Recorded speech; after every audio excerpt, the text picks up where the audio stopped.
podcast is intended for mature audiences. The views and opinions expressed are those of the panelists and do not reflect in any way those of the podcast partners, sponsors, or affiliates. Enjoy. Hi, this is Michael Buffer, and you're listening to the Voice of the People. Let's get ready for Boxing Voice. Sky's the limit, baby. BoxingVoice.com. We don't fight for rings and stuff like that. I don't fear anyone. En este deporte no se viene a jugar y no le tengo miedo a nadie. You don't come to play in this sport. I fear no one in this sport. Does that mean that you will fight Triple G later this year? Como lo dije en la pelea pasada, ahorita mismo me vuelvo a poner los guantes. As I said in the last fight, right now I'll put on the gloves again. ¡Viva México! Canelo wants to unify all the titles. When did you realize, Andy, that you could take his power? Because of the Mexican warrior that I am, I got that Mexican blood in me, so talking about the Mexican style, I just proved it. BoxingVoice.com. Ain't no other sight in the game to see the boxing boys. Good morning, TBV. Welcome back, ladies and gentlemen, to another episode of Telling the Future with Miss Cleo, or Tales from the Psychic, or I Told You So, or ha ha ha ha ha ha. I'm always right. I don't even know where to go with this, except patting myself on the back. Many said that this wouldn't happen. I told you so. I told you so. And you know what? Shout out to him. Get the hell out of that contract. Sometimes all money ain't good money. They holding you back. How the hell is Callum Smith and Billy Joe not decent opponents? Canelo Alvarez has officially, and this is breaking news, this happened yesterday, once again, breaking news, Coppinger, shout out to Mike Coppinger, killing it at The Athletic. Hopefully you guys signed up to read the full article instead of just, taking people's word for it on Twitter or just small teasers from the people that did read the article, the full article. I don't know. Mario Munguia in Corpus Christi, what is it, like 1,500 words or more? It's pretty long, no? Oh, yeah, it's probably more than that. There you go. What up, give him fellas? the facts. Give him the facts. You're the facts giver. I'm the pot stirrer. Well, the facts are Canelo is currently suing for $280 million in damages. That is what he's owed for the 8 fights left on his $350 million deal, plus lost sponsorship revenue. Plus lost sponsorship and gate revenue. What this boils down to for DAZN is that they are upset that they still have yet to get the third coveted Golovkin fight. Which this is basically what this is all about on DAZN's side, is they wanted the Golovkin fight, and they feel that De La Hoya and Golden Boy have yet to give them a premier fight, and they have yet to offer a premier fight. And this is based off of the fact that what they wanted was Golovkin, because that's what they considered a premier fight. But real quick, from the article, Canelo said, "I'm the pound-for-pound #1 boxer in the world." And this is what he's told The Athletic. "I'm not scared of any opponent in the ring, and I'm not going to let failures of my broadcaster or promoter keep me out of the ring. I filed a lawsuit so I can get back to boxing and give my fans the show they deserve. Do me." What is going on? Champ, This is crazy, bro. I'll tell you what's going on. Soy el jefe de jefes, señores. You know what I'm saying? That's what's going on exactly. That's what's going on, man. And look, it's some other kind of like I'm gonna say kind of like, I don't want to say shady, but like there was also like a backhanded I'm not going to say detail. I'm getting lost in the terminology here because it's all law, right? But something was done with where Golden Boy, I guess, hid something from Canelo in some type of negotiation. Mm-hmm. And I didn't really understand it, but I was going to go over it with you guys from the article in The Athletic. Shout out to Mike Coppinger again, man. He's killing it out there. And it's just basically Canelo breaking up, trying to split from the zone and Golden Boy. No, I'm not looking at it as strictly just the zone. I mean, from what I understood in the article, and we'll get into it. Like I said, it said that maybe like Canelo might have not liked something that was done by the Golden Boy promotion, but I guess we could get to the article where yeah. Well, part of that is that you're absolutely right. Part of this is Canelo holding Golden Boy accountable to a certain degree, specifically Oscar De La Hoya, because the contract is with Golden Boy and not with Alvarez. Once again, shout out Cop who broke that story last week. And so the complaint argues that Golden Boy was basically, they were supposed to deliver the $35 million.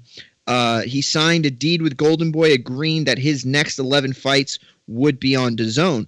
So it's kind of like it's like Golden Boy signed a deal with DAZN, then turned around and signed a deal with Canelo, like based off of that contract, right? That's how I'm interpreting it. So let me just read from the article, right? Okay. Sure. It said the suit also alleges that Golden Boy breached a fiduciary duty by attempting to secure other non-Canelo fights with DAZN while the situation was playing out. And then, it said another line, Alvarez's frosty relationship with De La Hoya and Golden Boy was laid out in a report by The Athletic last year. So where it says the suit also alleges that the Golden Boy breached fiduciary duty. I know, not many of us are freaking privy to that type of terminology, but it's involving trust, especially with regard to the relationship between a trustee and a beneficiary. So I'm guessing is the relationship between Golden Boy and Canelo. Something obviously was, obviously caused Canelo to think that there was something of a mistrust involved. But again, this is what I'm interpreting from it. I wanted you guys' opinion to see what maybe you guys thought of what the article said on that. Well, the big thing to me was that we knew last week that Canelo was willing to cut his DAZN wanted to cut it by half. Canelo was willing to meet them in the middle, from what was reported, but DAZN has yet to come back with another offer. And as soon as the Maloney firm based out in El Segundo, California, who represents Canelo, figured out that DAZN wasn't going to cut Canelo's pay, or figured out that they weren't going to make a new offer, they requested to Golden Boy that they find a new broadcast partner. And that to me is crazy. Like, if you think about it, essentially Canelo was like, okay, well, either they're going to pay me what I am worth, or I want to fight on another platform. Exactly. And there's nothing that prevents him from doing that in this case, other than, I guess, the Golden Boy contract. But even then, I don't know. Yeah, but the Golden Boy contract is with DAZN, and the contract is with Canelo, and Canelo is But Golden Boy has a contract with Canelo to fight on the DAZN platform. Yeah. Exactly, but Golden Boy has a contract with Canelo for a certain amount of money that they can't pay. So now they telling him, look, the network don't want to provide it. Can you take a pay cut? They're trying to make it sound like it's coming from DAZN, but in actuality, it's coming from Golden Boy, because per the article, it says that Golden Boy is responsible for any payouts to Canelo from 2019 to 2023. So it don't matter what DAZN want to do. Oscar got to pay Canelo that $35 million. Oh, you ain't got it? We out of here, Papa. We out. And this is what he needed. Like, at this point, think about it. Floyd branched out. Oscar branched out. Cotto branched out. It's time. It's time. You're almost 30. It is time to be your own man when you make this many, you do this much. You attract this much attention to the sport. It's time. And not only that, listen, I'm going to actually wait one more minute. I'm going to send Mario a private message here because I need your help on this. We on the hunt. Call you Hunter. Call him Mr. Hunty. But no, look, you called it. I'll agree. I'll admit you called this thing. You said they were going to sue, and you know, in the article it talks about how DAZN ran on the platform that this was the pay-per-view killer, bigger in like, you know, London, UK, and other countries. So unless they did it like that, I can't imagine them thinking that they were going to be able to come into the American market and just do this without pay-per-view like ever. It just seems strange that was like the idea from the beginning, and they did not think about how long it would take for that kind of shift. You know what I'm saying? Like, that's a monumental shift to shut down pay-per-view, and it was just never going to happen. It was never going to happen in a vacuum. It never was. It wasn't going to happen all at once, you know? And especially if, you know, DAZN doesn't understand, you know, or doesn't have a clear understanding of what premier fighter means. Oh yeah, that's where they're gonna lose in court. That's why I see them settling. You know, they're gonna be like, all right, we owe you $280. Can we give you this and you just walk? Because they're not gonna have any grounds to show premier, and Canelo's gonna be able to show what the world considers premier.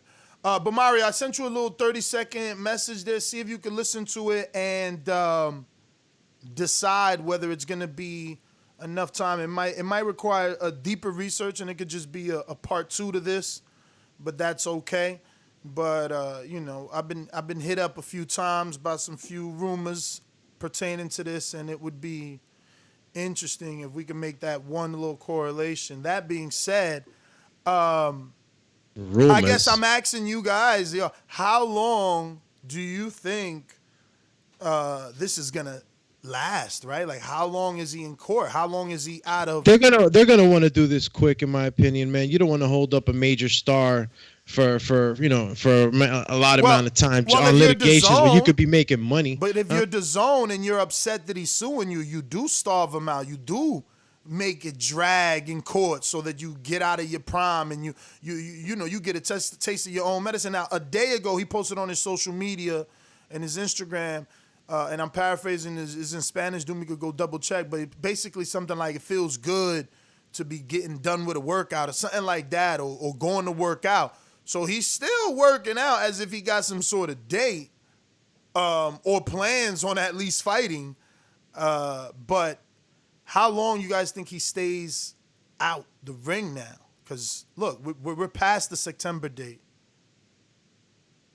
Yeah, we are past. Well, he was supposed to fight, what was it, Cinco de Mayo? Not Cinco de Mayo. Wasn't it Mexican Independence Day, Mario? I think September 17th or something September like that. September 17th, yeah. 17th. So, yeah, we're already not there. Things would have already been announced. But this might freeze him out for the rest of the year. I'm not gonna lie. I mean, it could take 3 months, something like that, or things could just be one swoop, man, handled, and everybody can agree on certain things. I don't know if DAZN can renegotiate that contract with Canelo, and maybe the payouts can be done differently, or maybe he could just fight maybe 4 fights or less fights than he was supposed to. I mean, I'm pretty sure that this is not going to turn into an ugly litigation. I just can't for sure tell you that it's not going to take, a couple months. Mario, how long do you think he stays out the ring? For sure the rest of the year. I think he's back early, though. My guess is that DAZN buckles if they can. Here's the thing. Either DAZN's out of business at this point, and I don't mean like out of business like they fold, but like, they're not going to be the same. They're not going to be in the same business of premier marquee matchups. Or they're going to buckle. And I think that they're going to buckle. I think that all of this that they've put into it, the millions upon millions of dollars that they've spent, they don't have a leg to stand on.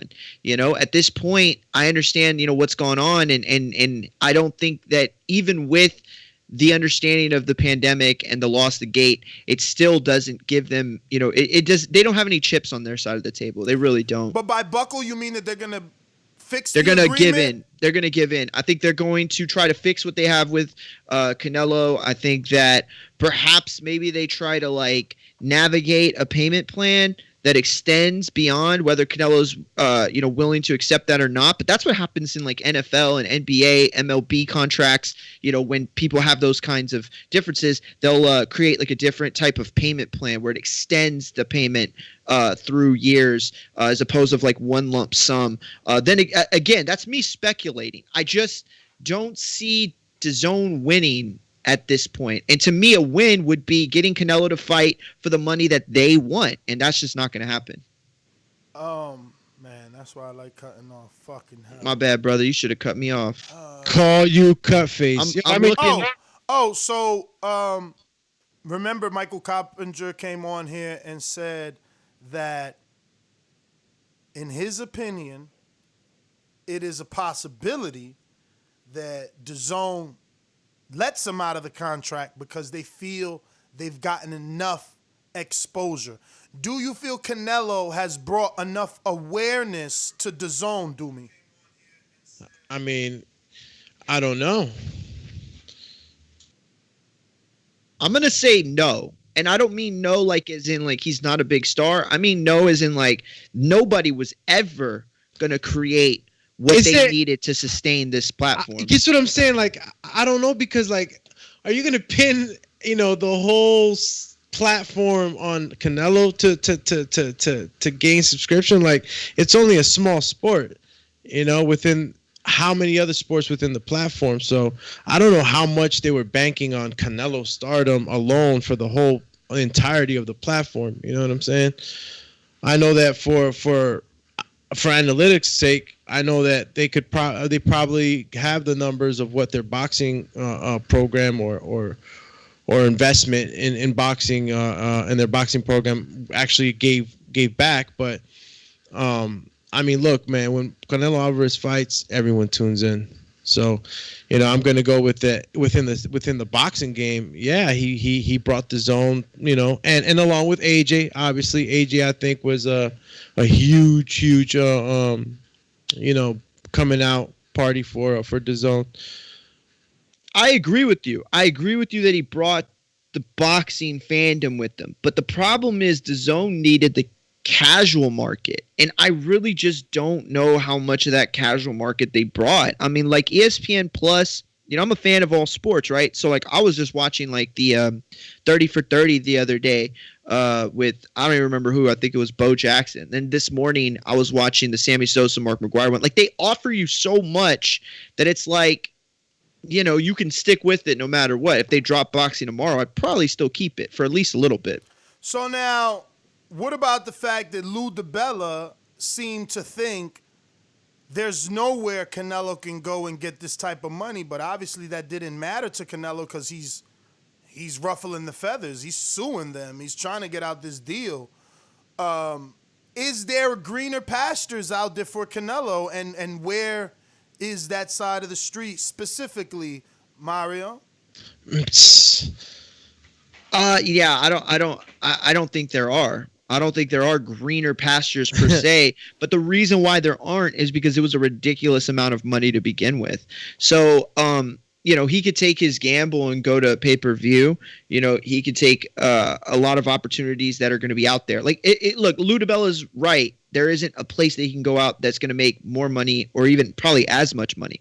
But there are plenty of places he can go to make money, period. And it'll be some of the top dollars in boxing. The problem is that this was always a ludicrous number Doomy, to begin wait your with. turn, Doomy. You got your little Canelo headband. You trying to cut in front You of people. looking fly. Look, let me tell you something. I already see hate coming from Ness already. I champ. It's Mr. Me Vale Madre right now on the mic.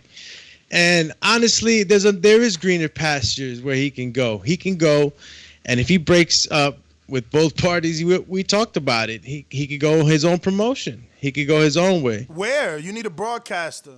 I mean, look, what broadcaster wouldn't like to go directly to do business with the fighter? You know what I'm saying? With a fighter right now who's... What broadcaster is available? See, remember this, and this is probably something you and a bunch of other casual listeners or people that just stumble into the show today, and if you are stumbling, stumble onto that thumbs up button. Stumble onto that subscribe button because we're trying to get to 117,000. We just reached 116,000, so go ahead and subscribe. That being said, remember that Oscar tried to go to ESPN directly, and ESPN was like, nah, champ, we dealing with Bob, so you got to go through Bob.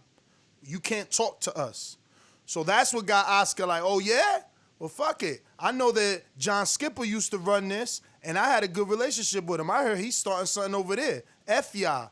That's what happened, which means that they'll probably do the same to Canelo. Now, I'm not lying. Listen, business is business and opportunities are opportunities, which means that if Canelo sent his lawyers to ESPN, maybe they would think about it like, look, we wanted him and we tried to send him to Bob through Oscar. That didn't work. Do we let this slip through our hands again? So I see your slither of optimism, but these broadcasters are already aligned with promoters. PBC is aligned with Showtime and with Fox. You don't see other promoters with Showtime and Fox. You only see the PBC friendlies with Showtime and Fox. So it's just like everybody got their click. It's click out here, yo. You either, Vatos Locos forever. You either Vatos Locos forever or you on the other side. Yeah, bro. But my man's Miklos, bro. You know what I'm saying? Canelitos, he's that dude. I mean, yeah, everybody's clicked up and everybody's got their, their champ bro. But we're talking about the golden ticket, or all of a sudden, Canelo's not the golden ticket because he's not with his own or Golden Boy. No, he is. He's still viable in his business. And I've heard Reynoso talk about him wanting to fight in Japan, wanting to fight in Africa. Like could be the new makings of international Canelo. But if you really want to fight in Japan and in Africa, isn't DAZN the market for you? They the one got DAZN Japan. They the one got DAZN Denmark and South Africa. They the one are in all those territories. Fox, it ain't getting to those. Is Fox because. I ain't gonna front. They call me the PBC fanboy, but hey, I wouldn't mind. If I'm Canelo, I'm looking at the Charlos and I'm like this. Fingers crossed. Please do well on pay-per-view. Because I've already offered Keller Plant 2 offers. The world already knows me and Benavidez make sense. It makes sense for Canelo to go to PBC at this point and do some pay-per-views, but that doesn't mean it's going to happen. This could just be him twisting the arm of DAZN like, listen, don't play with me. Don't play with me. I'm not going to sit here and take pay cuts. I will take your ass to court and get it all and in lump sum. That's what I think Or you give it to me per fight the way you're supposed to. And you're going to pay these lawyer fees for making me go through this BS. What I liked about Canelo is that he was willing, to negotiate, take a 30% cut, lose the money with that's what's the beauty. I'm sorry to cut you off, but imagine when a judge here is like, wait a minute, so he didn't stand on his 10 and say, I only want my 35. He literally was offering you a pay cut, and you still, rip this contract up. I mean, think about it too. I could imagine. Yeah, go ahead, Mario. No, I was just saying, think about it too. There's no verbiage in the contract. This is according to De La Hoya, from The Athletic, that states they were ever going to fight anybody specific. The whole point of this for DAZN is that he didn't fight Golovkin. Now, that's not really true. Okay, yes, that's upset them, and that's been a problem for them from the beginning. But the real problem is they overextended themselves. And nobody could see a pandemic coming. But let's be honest, how well were they going to do without the pandemic? You know what I mean? Listen, this was never shutting down pay-per-view. It just wasn't. Okay, these guys put themselves in a situation where they overextended, and now they were trying to recoup things. Nah, we got to be real. Maybe, listen, the problem was but this. It was never a definite. It was the same problem that Al had, bro. It's the same problem. You come out here and you trying to snatch up all the fighters, but Al had relationships already. So DAZN tried to snatch up all the fighters by throwing a lot of money, and then the fighters took that money for them easy fights. Then they looking at you sideways when you want to give them a real fight for the same money. They like, wait, you just paid me 1.8 to fight the lawman. Now you're trying to pay me 1.8 to fight Mikey? Sit on this. That's exactly and that's what's going on. That's exactly what's going on. So how do you win that in a case? Let's imagine this goes to court, right? And the DAZN lawyer's like, but Your Honor, he didn't fight Golovkin. What? the fuck are you talking about? He didn't fight Golovkin. Who cares? And like, it's- it and doesn't what- say what he was happens- supposed to fight Golovkin. What Like, happens when the Maloney's, right? Ain't that the name of the lawyer that's he's the using? firm representing Canelo. What happens when the Maloney's cross-examine and say, well, what weight class did he start at? And the dude that he's interrogated said, well, started at 140. This better be a boxing judge. He started at 140. No, because all you got to do is establish greatness. He started at 140. You telling me he ain't fighting no premier opponents, but he moved to 75 and beat a champ? How many people beat Kovalev? And that's all you got to prove. It don't matter what a boxing fan says about Kovalev taking a dive, about Kovalev beating and all. When you show a judge that don't know nothing about boxing who Kovalev beat and who did not beat him, and Canelo moving up and beating him, that's a premier opponent. And see, even if that's not true, even if you're wrong on that, I think that it's still in Canelo's favor and Golden Boy, because you're like, Your Honor, these were not premier opponents. Okay, well, what's a premier opponent? Well, I mean, a guy that sells a lot. And it's like, well, that doesn't make any sense. Like, he can't decipher between what is and isn't. So then it's like, no, and he can't force someone to be a star. Like, exactly. It's like, this is too vague of verbiage. I think that DAZN trusted Golden Boy a little too much, and let me give you guys some substance they said we here. lawyers now. We lawyers. Hey, listen, bro. We threw it all here at TBV. Listen, let me give you guys some substance right from the article. Nobody from Golden Boy ever promised anyone that Canelo would fight any specified opponent. Golden Boy promotion spokesman Stefan Friedman told The Athletic. We simply agreed to put on the kind of premier history-making fights we worked on together in 2019. Canelo's beef is with DAZN. They're the ones refusing to honor the contract. And DAZN wasn't available for comment. Of course they don't want to comment on that. Of course they weren't. Yeah. You know what I mean? You could keep trying them all you want. And as you can see, it's only a representative for Golden Boy, never Oscar anymore, because they mad. They mad at Mike. You know what I mean? Mike keeps putting their dirty laundry out there. And shout out to him, man. This is an amazing story. This is the biggest story because and I don't even think it's like here's the thing. It's all fair. It's all well within the scope of the story. You know what I mean? Like, Oscar doesn't like it. You're right. He told you, and that's what needs to be highlighted. What he told you, his relationship with Oscar is dead since the first time he broke the story on Oscar and Canelo beefing. No. I mean, yeah. On Oscar and Canelo not being on the same turn. He said ever since then, Oscar stopped answering his calls. And that's the whack part of this business. You know, like in the real news, it's like, yo, we're going to run with this story. Do you want to put out a statement? And 9 times out of 10, they like, in the movies anyway, you see them like, well, give me 48 hours. You know what I mean? Hell yeah. Like they trying to negotiate. Yo, Oscar like, man, go ahead and put your story out. We just never talking again. And it's like, damn, what type of cornball crap is that? But we got mad super chatties. I got the super chatties. All of them? All of them? I think I do. He ain't got the page open, y'all. Look at it. Nah, because I got my own techniques out here. Chill. Lies. He's stunting. We're going to start with my man, Coach Myers. Says, good morning, fellas. I see you styling, Doomy. Chill. I got to break out the cookers, for my man Canelo.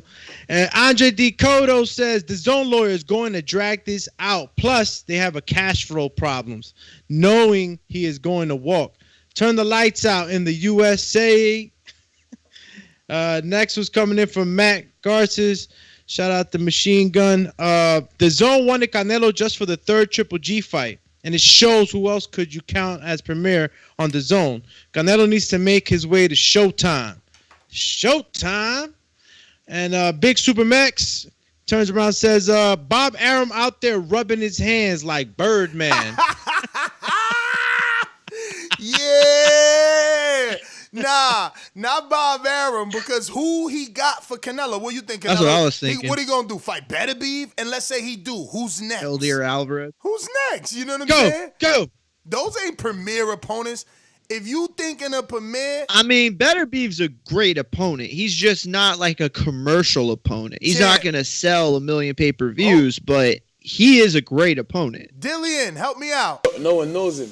Speaks no English. Sure. Here's the thing, though. I think most of the opponents that they wanted Canelo to fight in the first place, like, don't hinge on Golden Boy. Like, to me, Golden Boy is in the worst position, even than DAZN. It's like, what can Golden Boy really offer at this point? Like, that's not on the table in any other promotion because they're reaching outside of their own stable. Oh Listen, my God. I got one more super chat just to squeeze in there, guys. KP from KC5. He says Canelo to Fox and Fox Deportes for English and Spanish. Yes. Two more. Israel Weber, Izzy in Oklahoma. Izzy says he could sign with Freeway, y'all. No. No. Yo, Peter Dobson. Shout out to Peter Dobson. He's been getting on Telemundo. I guess he's still with Freeway. But remember, there's no paper with Freeway, so you just did just a handshake and slap me 5, I'll give you a hug. Boston Jared says, did Canelo ever get a copy of the contract? He will now. He will now as part of the this new trial. I'm sure he'll get it either in an indictment package or something. Whatever it's called, because this is a civil suit too. It's not legal. What about our guest? 10 well, o'clock. he's at 10 o'clock. Jeremiah Milton at 10. Oh, Matt Garcia. It said 9:30 on the calendar. Really? Update. Yeah. No, mine said 10. Mine said 10. Really? All right. Maybe I looked at it wrong. Because he's West Coast, so he's going to get up at 7. Oh, yeah, you're right. 9 a.m. Jeremiah Milton. On my watch that my wife bought me. Shout out to George Foster. George Foster, the Patreon, says J&J Promotions going to be making an offer. Shout out to the Border Boxing Bars reference. Boxing Bars reference. That's what's up. Listen, Matt Garcia quick, says Al already in the DMs. Laughing emoji. That'd be hilarious.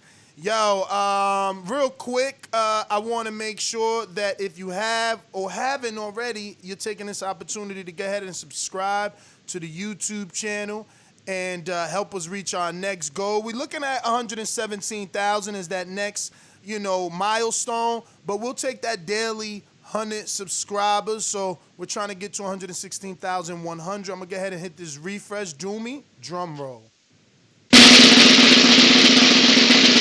Okay. I'll take it. That means we gained 11. We're at 116,036. We good with that. We'll take it. But let's go ahead and get that to that daily 100 goal. So 116,100. If you haven't already done so, tell a friend to tell a friend. Don't forget to share the show on your social media, and you're going to get a repost from as many as 3 to 4 accounts here from all the hosts and from our main Boxing Voice page, both on Twitter and Instagram. Number to call in, 1-425-569-5241. Don't forget to press 1 time to voice your opinion, and you can add Nestor Gibbs on Skype. So, fellas, man. Why do all the best fighters gotta lose time from their career, right? Like Ali, Andre Ward. Did Mayweather lose time? Nah, right? I mean, kind of. He retired and then he went to jail and he went 18 months of retirement. He had a few. I don't know how many actual fights he would have fought during that time, but yeah, I mean, he could have fought more for sure. But now if Canelo's out any more than a year. Oh, man, what a freaking waste. God, this sucks, dude. I really, honestly, bro, I don't see it. Not worried. I know, I agree with, maybe by the end of the year, but that's the most, man. I don't see how you shelf a guy like that with litigations. He's just too much of a star, bro. That's like having a real estate property and being ready to rent, and you just don't rent it. Because you're mad at your, whoever you did partnership with on the house, and you're arguing on who's gonna live in it. So you're just not gonna do anything with the house now, and you're gonna be fucking losing out on real estate money, on money that could be made. So I say that analogy just to say that he's just too high real estate for you to be having him in the shelf, and all these guys that you guys are mentioning. I mean, even everybody out in the TBV fam, with the funny shit. You know what I'm saying? Alan the DMs, Bob Aaron rubbing his hands, straight Birdman style. Everybody right now is paying attention to this. Everybody would want a piece of Canelo. It's just the truth. Look, it's not like this hasn't happened before. You know, Canelo left HBO and did a few fights on Showtime. That's how Josecito Lopez got the Golden Willy Wonka ticket. You know what I mean? Like, every now and then, you got to show people that you are the franchise.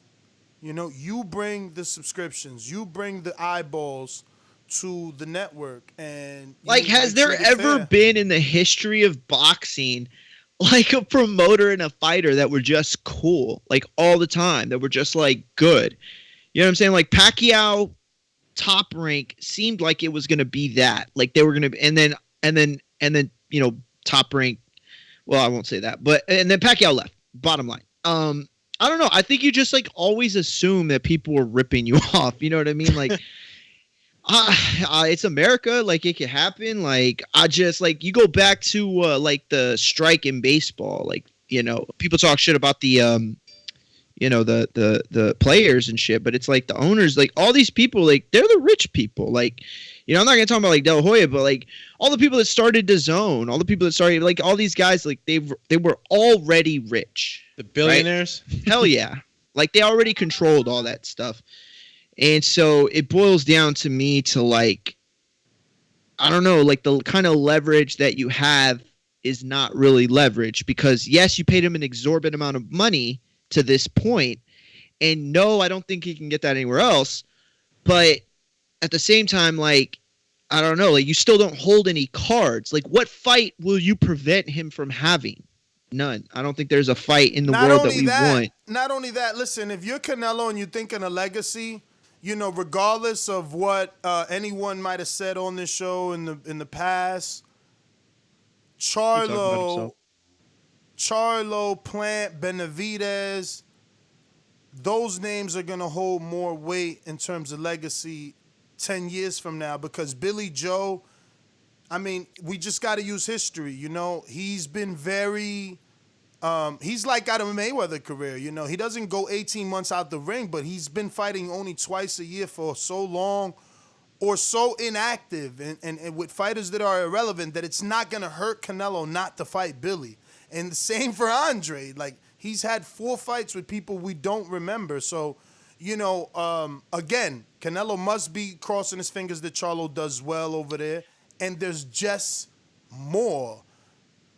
I can't consider. I mean, maybe Bob could offer him the Ryota Murata fight in Japan, and it'll stream on ESPN Plus, and a nice, you know, check. And that's at 160. Then I think he could get that fight anyway, though. I think he could get that fight anyway with DAZN. Not if he goes to PBC. To Al? Yeah, well, maybe not, but that fight was always on the table. Like, he didn't need Bob. That's what I'm saying. It's like, that's not a fight that you're like, yo, I got to go to Bob because I need that fight. Like, no, you could have stayed put for that fight. But I don't know if I fully agree with you, though. Like, I mean, I don't know. Listen, do I want to see the Plant fight? Yes, of course. Do I want to see the Charlo fight? Yeah, I want to see them both fight Canelo. You know, do I want to see Benavidez? Yes. But I don't know. Ultimately, I don't know if those mean more than anything else. I don't know. It's too early to tell for those guys, I think.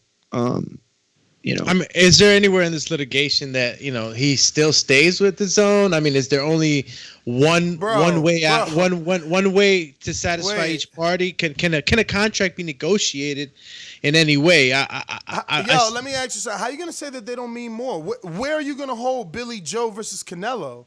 I didn't say okay, but see. Okay, well, if that's the way you're going to phrase the question, yeah, I agree with you. No, just in general, like, it's not only tickets, bro, and stadium. The broadcaster's going to want a Benavidez or a Plant. Even a better beef who's a unified champ on ESPN doing 2-point-something million than Billy Joe and Andre that are fighting on an app and haven't fought anybody in the last 4 years. Yeah.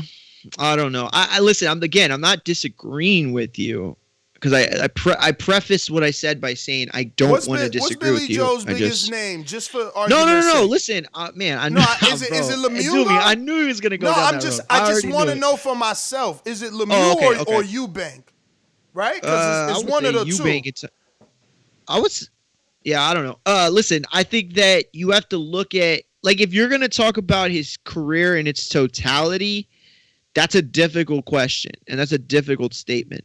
if you're going to talk about from this point moving forward, then yeah, I can see how Plant and Benavidez hold more weight than most. Charlo to me is the one that holds the most weight. I feel like, and I could be wrong, but I feel like that's the fight. That's the premier fight, over at PBC for Canelo. I think. I don't know. I could be wrong, but those fights to me have been built up, and then to have an actual build up, I think it would send it over the top. That does a million pay-per-view buys. I just think if you're Canelo, you're looking at PBC and you're like, look, he's got options for us at 160, 168, and 175. It's whatever we want over there.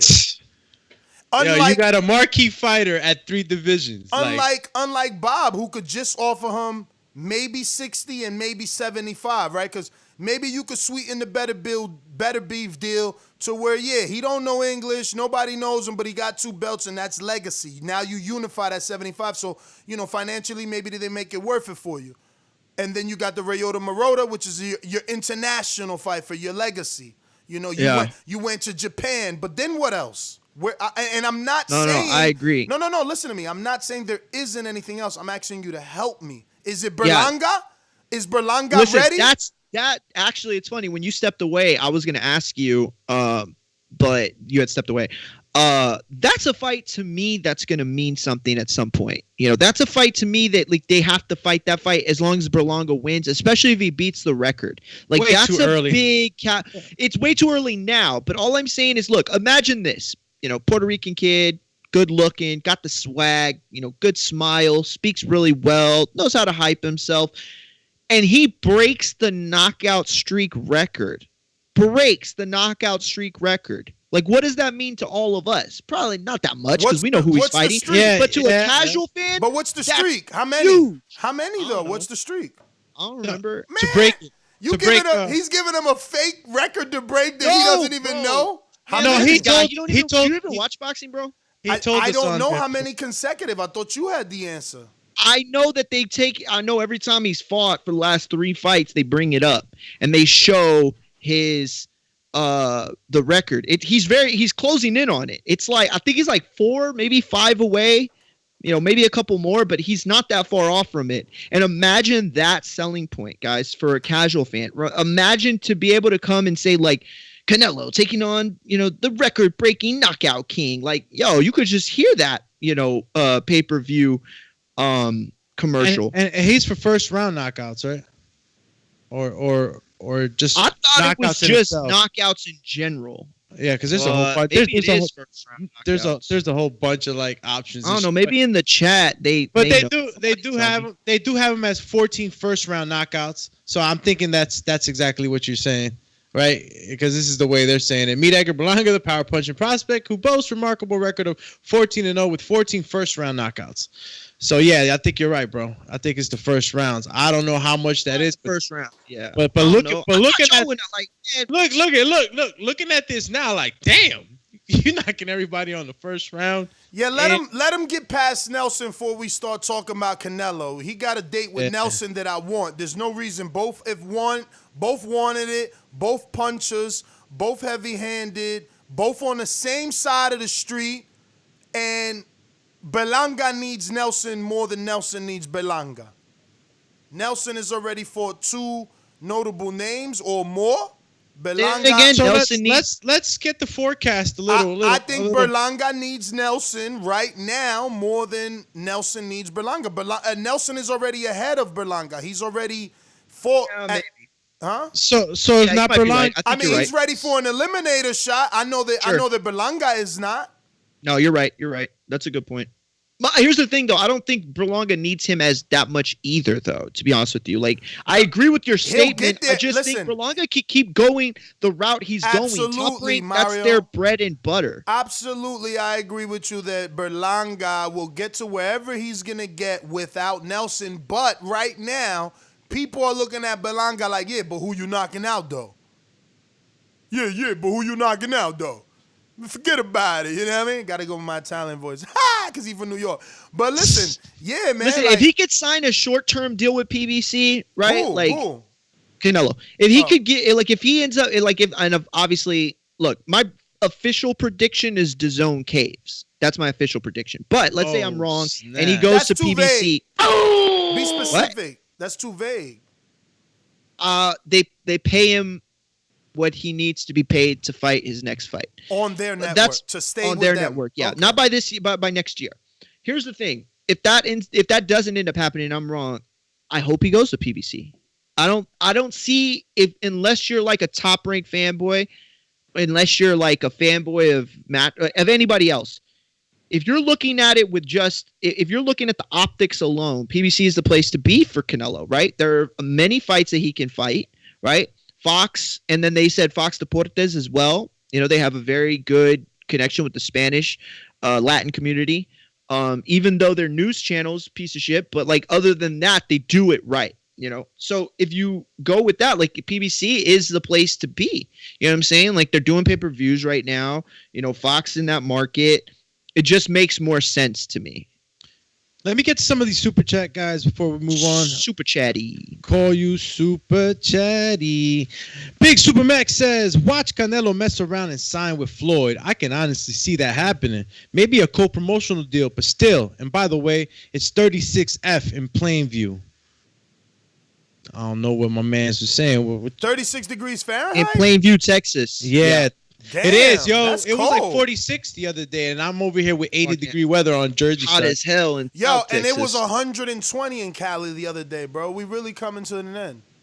No! Bro, how is Texas 36 and Cali 120? I tried to tell you guys about Harper on our Untitled episode, but you What didn't was listen. that movie where California blew up and it was like the whole streets was falling apart? My man was in a limo escaping earthquakes. I could not believe it. Snap. Oh, that was The Rock, right? Was it The Rock? Nah, it wasn't The Rock, It man. was Yeah, that was somebody. The Rock. Wasn't it? It was somebody. It was just so unbelievable. Like he's literally hauling ass, but right behind the bumper is like It's like a crack. the pavement cracking and Oh, catching that up. was I'm like, if you don't get damn, your fake I ass- forgot what that last was. day or Yeah, it was something like that. Then he picks up Yesterday's his, I tomorrow. remember like yesterday. I the think day after tomorrow. I think right? Something I like think that. I remember like yesterday, bro. He races home in this limo that he stole from someone. Yes. No. He drives it. It's Okay, his well, job. whatever. Then he brings his family back to an airport. Meanwhile, Word. he's still escaping all this cracking pavement. Hilarious. Nah, And then like fires chasing the plane. Yo, Like there's bullshit. fire chasing the plane. Hollywood like it's went all in. I wonder how much that crappy It was movie John made. Cusack. Thank you. Cusack, who bro. was that, Yo, Dave? Cusack Hell was yeah. my dude too. I It's like called Cusack. 2012. Oh yeah, remember there Yeah, was like the that wrong big old one. thing about the 2K. Mayan calendar, and like Ah. 2012 was supposed to be like the end of the world or some stupid stuff. The Yo, Mayan so let me see here. You got to Dumb. Michael Buffer? Yeah, that's the next one. Michael Buffer says the zone need KSI versus Paul and AJ versus Ruiz again. Laughing emoji.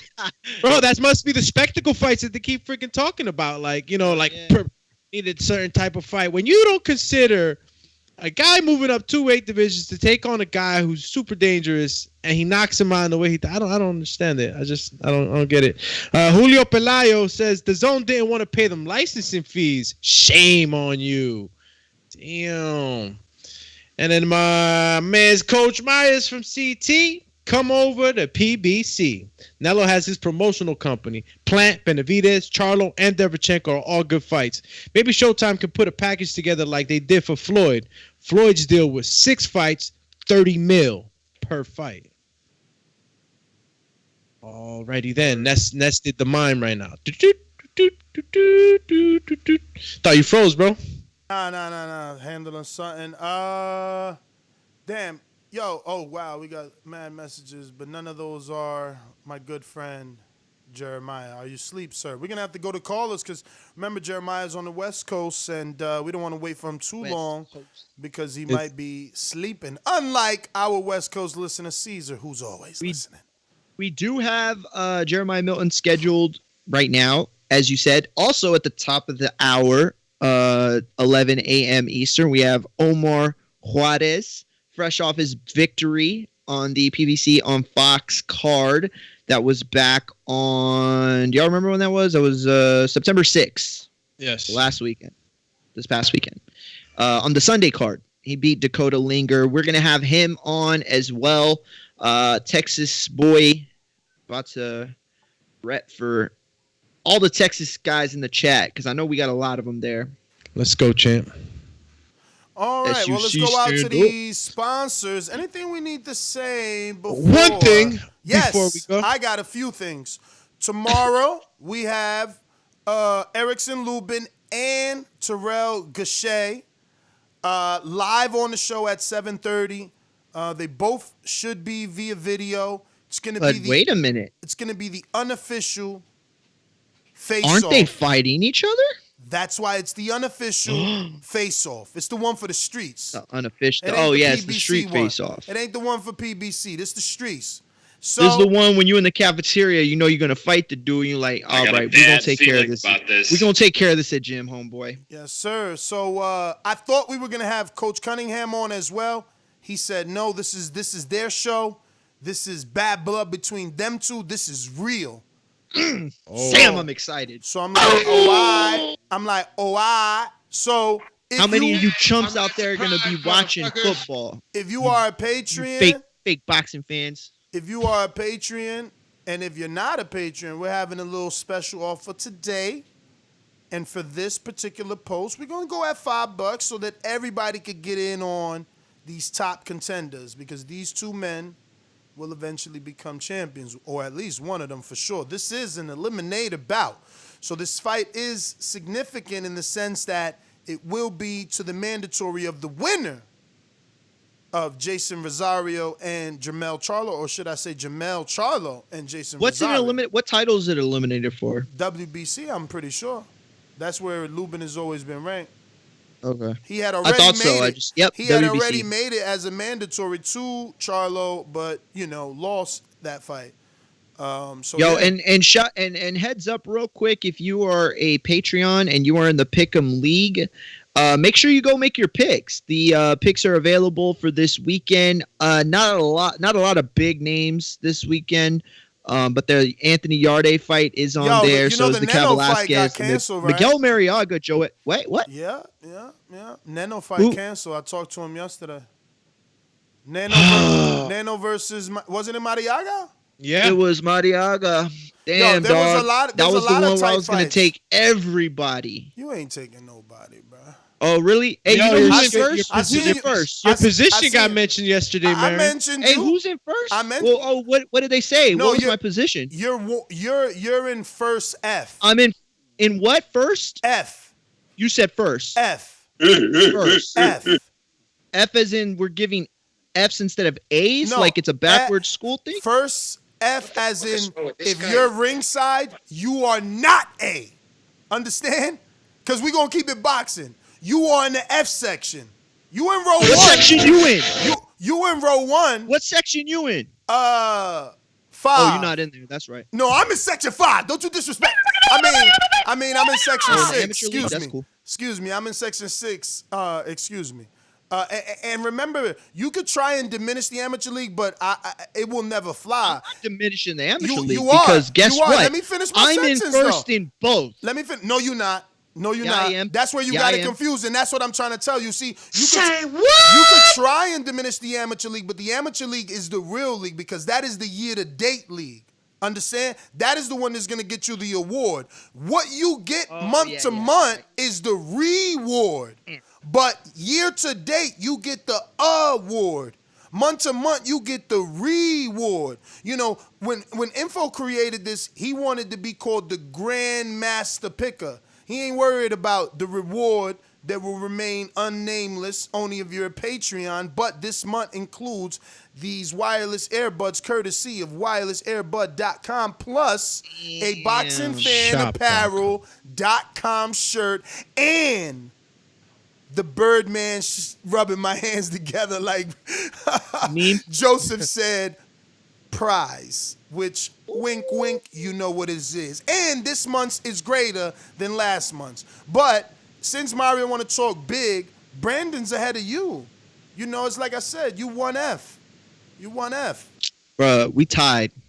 I hear you, champ. Whatever makes your day, man. Whatever. Call it a floats your time. boat. Yo, real quick though, man. Trav FDY says, I owe Wilder, Finkel, and Heyman an apology. I criticized them heavily for not taking that DAZN deal. Why should anyone do business with them now? Ooh, shish kebab. I mean, look, yo, whatever, man. Look, we got Terrell Gachet on tomorrow, 7:30. I'm putting the link in the chat. If you are a patron, you can ask a question. And if you were a patron, you got to ask Gary Russell a question. We had a spontaneous show. I know we do so many, it's hard to keep up. So if you haven't listened to the Gary Russell episode, you should, because we had Gary Russell Jr., who is in deep negotiations with Devin Haney. We had Bill Haney going all the way in on the show. And we had flashes of Devin here and there because he was working out at the gym when Bill did the interview. It was a fantastic show.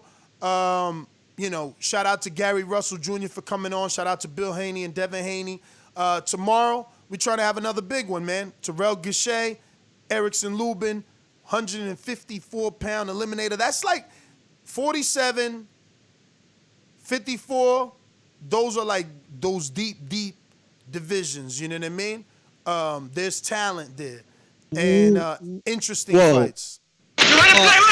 Pause real quick. Wait a minute. Is it?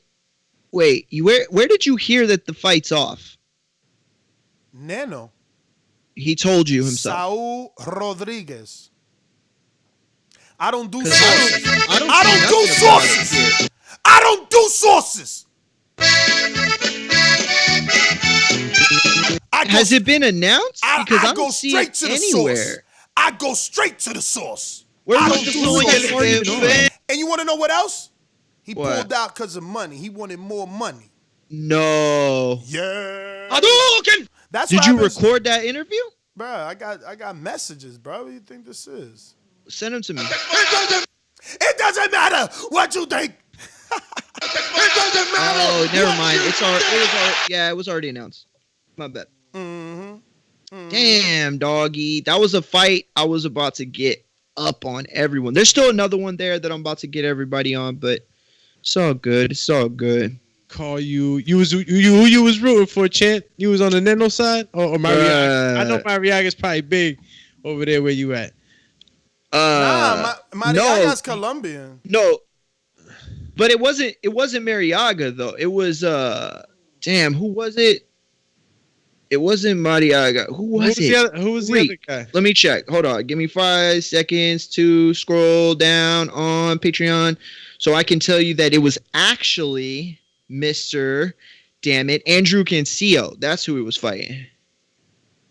He was fighting Andrew Cancio. And I was going to, like, that was a pretty decent split right there. It was about 3-1, 75-25, but the slight edge was, or the edge was for Andrew. But Saul was picking up steam. Man, that sucks, bro.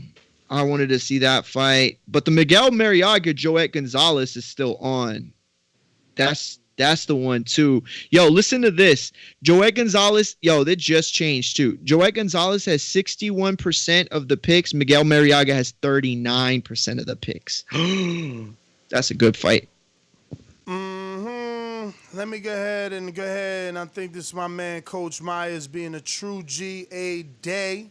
Sharing the show. I got a freaking. Sharing the show on his social media. Shout out to Coach Myers. You know the number to call in, 1425-569.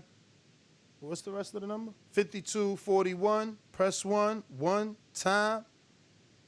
And, And shout out to Steve and Coach Mitty and Info Joe for setting up the league and, working really hard behind the scenes. Those three guys, man, they're creating such a great atmosphere. I got fantasy football going on right now, and I'm in the fantasy baseball playoffs. No big deal. And now I got like the boxing playoff fantasy thing. It's just really cool, man. I'm just like so excited to like log on my computer, pull up everything like I do. And shout out to those guys for giving us a really fun platform to showcase skill. You Texans, man. You Texans so used to that heat. Why is Supermax bundled up like this? Yo, he sent us a picture like it's a snow blizzard right now in Texas. You would think he was in Canada. You ain't used to it, champ. How you gonna be wearing? How you gonna be wearing wherever that is? He's wearing that because he's wearing the thing because of COVID. I bet. Man, that's a bufanda. Bro, That's a 38 scarf. is cold as hell, bro. Yeah, he said a That's bufanda. summer. That's summer. In Texas, that's cold because y'all got to understand, like the humidity creates like a like a knife effect to your face. It feels like it's cold is just cutting you. Bro, I go outside in the snow in a tank top, champ. Bruh, I remember I was in the college, snow. and this girl from Oklahoma, she was wearing shorts. It was like 40. Everybody's looking at her like, bro, what's wrong with you? She's like, this is like spring weather. I was like, you're tripping. Shout out to Casual Bass Guy. Says Steve, he got himself a committee spot. Yeah. Steve Yes, sir. Steve made it to the top, regulator. man. He made it to the top, man. Listen, Jeremiah Sleep. We did get to Jeremiah. So if you're a patron, your questions were answered. Ringwalk Danny. Shout out to Ringwalk Danny, Daniel Alvarez, who was in the gym. We'll be having some Keller Plant, Justin Gamba, the coach of Jeremiah Milton, and Keller Plant, and others, Mosley. We'll be having footage of that soon. I'm trying to decide here, man, when is good. I got some things to catch up to, so I don't know if I'll be able to get to that Andre Rozier gym this week. But definitely next week we're going to do that and get out to New York. Yo, that Havoc partnership. You got to get out there. Yeah. You got to get out there. Why you ain't here? I'm coming. If you here, we going to go out there. I'm coming. Let's go. We going out to I'm these coming callers. home. I'm coming home. All of the lights. Tell the dooms I'm coming home. Yo, Kel Brook, every time Kel Brook walks out, he comes out to that song. He keeps that song alive, yo. I used to love that song. I swear. And it always makes you feel like he gonna win because of that song. It's like, all of the lights. I know you don't watch MMA, but Anderson Silva stay keeping that other song on. Rihanna. No Sunshine. Oh, wait, is it that one? No, it's that one. It is, right? Keep that song. Do you smell what The Rock is cooking? Yo, we don't talk MM. Just push that subscribe button. MM butt hugging here. Bro, we don't just do that. hit the Eddie soundtrack. You know what I'm saying? Let them know that they gotta subscribe to us. Yeah, I don't know Eddie. Yo, you think Eddie would redo that song for us? I'll write him the lyrics to make it for subscribing to YouTube. That does a great job. Do you think you could do this song for us? Are you ready for the thousands in attendance and the millions watching around the world? Ladies and this gentlemen. a little tease. This a little tease from that TBV mixtape, courtesy of the Boxing Bars rappers. Why my man Stainless so good? These boxing bars are scientific. Time and distance, copy box percentage. Shoot my shot and pivot. Knockouts, scorecard decisions. Inside fighting, switching from left to right while in the clinches. Really, it doesn't make a difference. You train to go the distance. Fans, celebrities, commentators, generic premise. Reporters, interviews, undercards, scouting competition. Pay-per-view sales and tickets. The Stainless Michael Buffer. Rewalks and introductions. Yo, let's get ready to rumble. Let's go, champ. Protect yourself, obey my rules. Touch clause, then make sure that you don't want to lose while I'm trying to one and done. You go stand in the neutral corner. I'm a ring general, just in the lift shoulder back against the ropes. Didn't listen to the coach and to see the double hooks. I was throwing over his shoulder. Rough starts to count. 8, 9, 10. It's over. These my boxing bars. That's the countdown to the explosion. Yo, play the Deontay Wilder one real quick. I just want to hear the opener. Oh yeah, nah, dog. This the interlude right I here. want to play. I want to You play. a hater. I want to play the Mario Monguia one. Why you ducking? Bruh, I'm not ducking. You know, Stainless did his verse. I know. mean, I'm already working on it. I'm currently recording my verse I got for the. I was playing with GarageBand all night last the night. king is it's what I easy mean. now. The king is what I mean. That's what I meant to say. I said Oh, Stainless. Amin did it. Oh, Amin wow. did his Cool. verse. On which track? It's getting mixed and mastered. Word? What? So I could just send mine in, right? I don't need a mix and master. Yo, listen, you talking to me. I'm K Slade. Talk to, Swiss Beats. Stainless. He called himself K-Slay. Yeah, man. I'm just a mouthpiece on this. Damn, K-Slay Thursday night. I played in the played, banger. Oh hell yeah! I played my cousin Stainless's Deontay Wilder track. Man, when he opens up, y'all, I was looking at my cousin's face like, let me see his reaction. He was just like jaw drop. Like, damn, he opened up cold on that one, bro. Nah, he fire. Yo, listen, he said I challenged him. So he said, you don't just challenge Stainless, man. You know what I mean? He did what he had to do. I'm still waiting for the rest of y'all to shine. That's all I want. Bro, I know is I got a September 21st deadline. Look. I'll show you. I ain't playing around. All right? I ain't playing around. Oh, September 21st is what? September 21st is the deadline. I got it written down right here to remind me. Oh, to make it to the cut. Yeah, here's the thing. I'll send in my GarageBand one probably by Thursday. And then if they tell me that it's not good enough, then I'll just go to the studio and record it. But I think GarageBand sound good. I recorded my track already. I just didn't send it in because it sounds garbage. Like I have to actually you always got excuses, bro. Get the track in, man, or you ain't gonna make the cut, man. You gonna be mad. I'm gonna make the cut. You gonna make the cut. You've been talking about these bars you spit. I ain't spitting. And you be freestyling before the show. But if you must know, you too scared to get a fight on battle bars. Bro, adrenaline's up every time. But if you must know. They did reach out to me. I'm having my lawyers review the contract, but they do want me to ad-lib the whole thing. Jeezy style. Word? The whole thing. Man, that would be dope. Of course it is. Thank you. Thank you for the opportunity, Stainless. Once you get over that lack of confidence, you're going to be amazing. No, wait, listen. Yo, we going out to the callers. Let's go! I'm ready! Remember to rate us 5 stars on iTunes. Subscribe to youtube.com/theboxingvoice for the latest and greatest interviews with your favorite fighters. Yo, they said, Sam said, who's a patron, he said, Mario, stop talking like you the champ. Ooh, wee. Shout out to Enrique, took that title. Damn, dog, that's all. Man, what am I dancing? I already told y'all we weren't talking about that. That should get you in the mood. That should be Vito from Malaysia intro. Caesar in Las Vegas, let's go. Buenos dias. Good morning. What it do? How was work going? No? Just listening? Yeah, real quick, Izzy kind of wants to thank you and shout out to you, Ness, for killing the MMA chatter. Yes, sir, Izzy. Any day we don't talk that MM. Yeah. Gay. He said it, not me. Yo, Mr. Seattle. What up? Mr. PBC, baby. BoxingVoice.com. I'm the flyest. Canelo talking about he believes he can win. Go to my kitchen. Get the sharpest knife. Cut the bullshit out. I don't care what you do good. I do every fucking thing great. Mr. PBC, baby. Damn, another just listening? Okay, we're gonna need a flat. Oh, there you go. Yo. What up, champ? Hey, BBC. Hey, man, you already know what I'm about to say. Canelo needs to sign with PBC, man. Hey, leave everybody, niggas rubbing their hands. Come over here. If you don't want motherfuckers in your video, PBC. and Canelo needs to switch it up, man. If he speaks English, he can get that fight with Conor. It can be 2 Irishmen, White Cinnamon versus Conor McGregor. It'd be a good fight.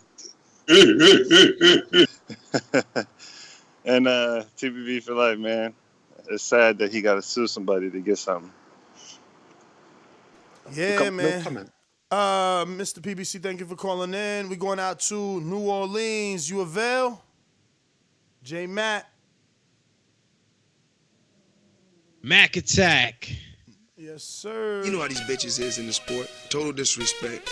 Kid has no class, no style. I'm a gorilla, I'm a dog.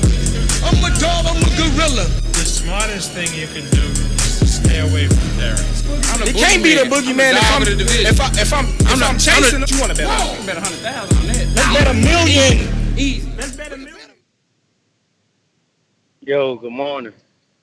Buenos dias, campeón. So Canelo's suing the zone for breaching his contract. Yes, sir. You're right, sir.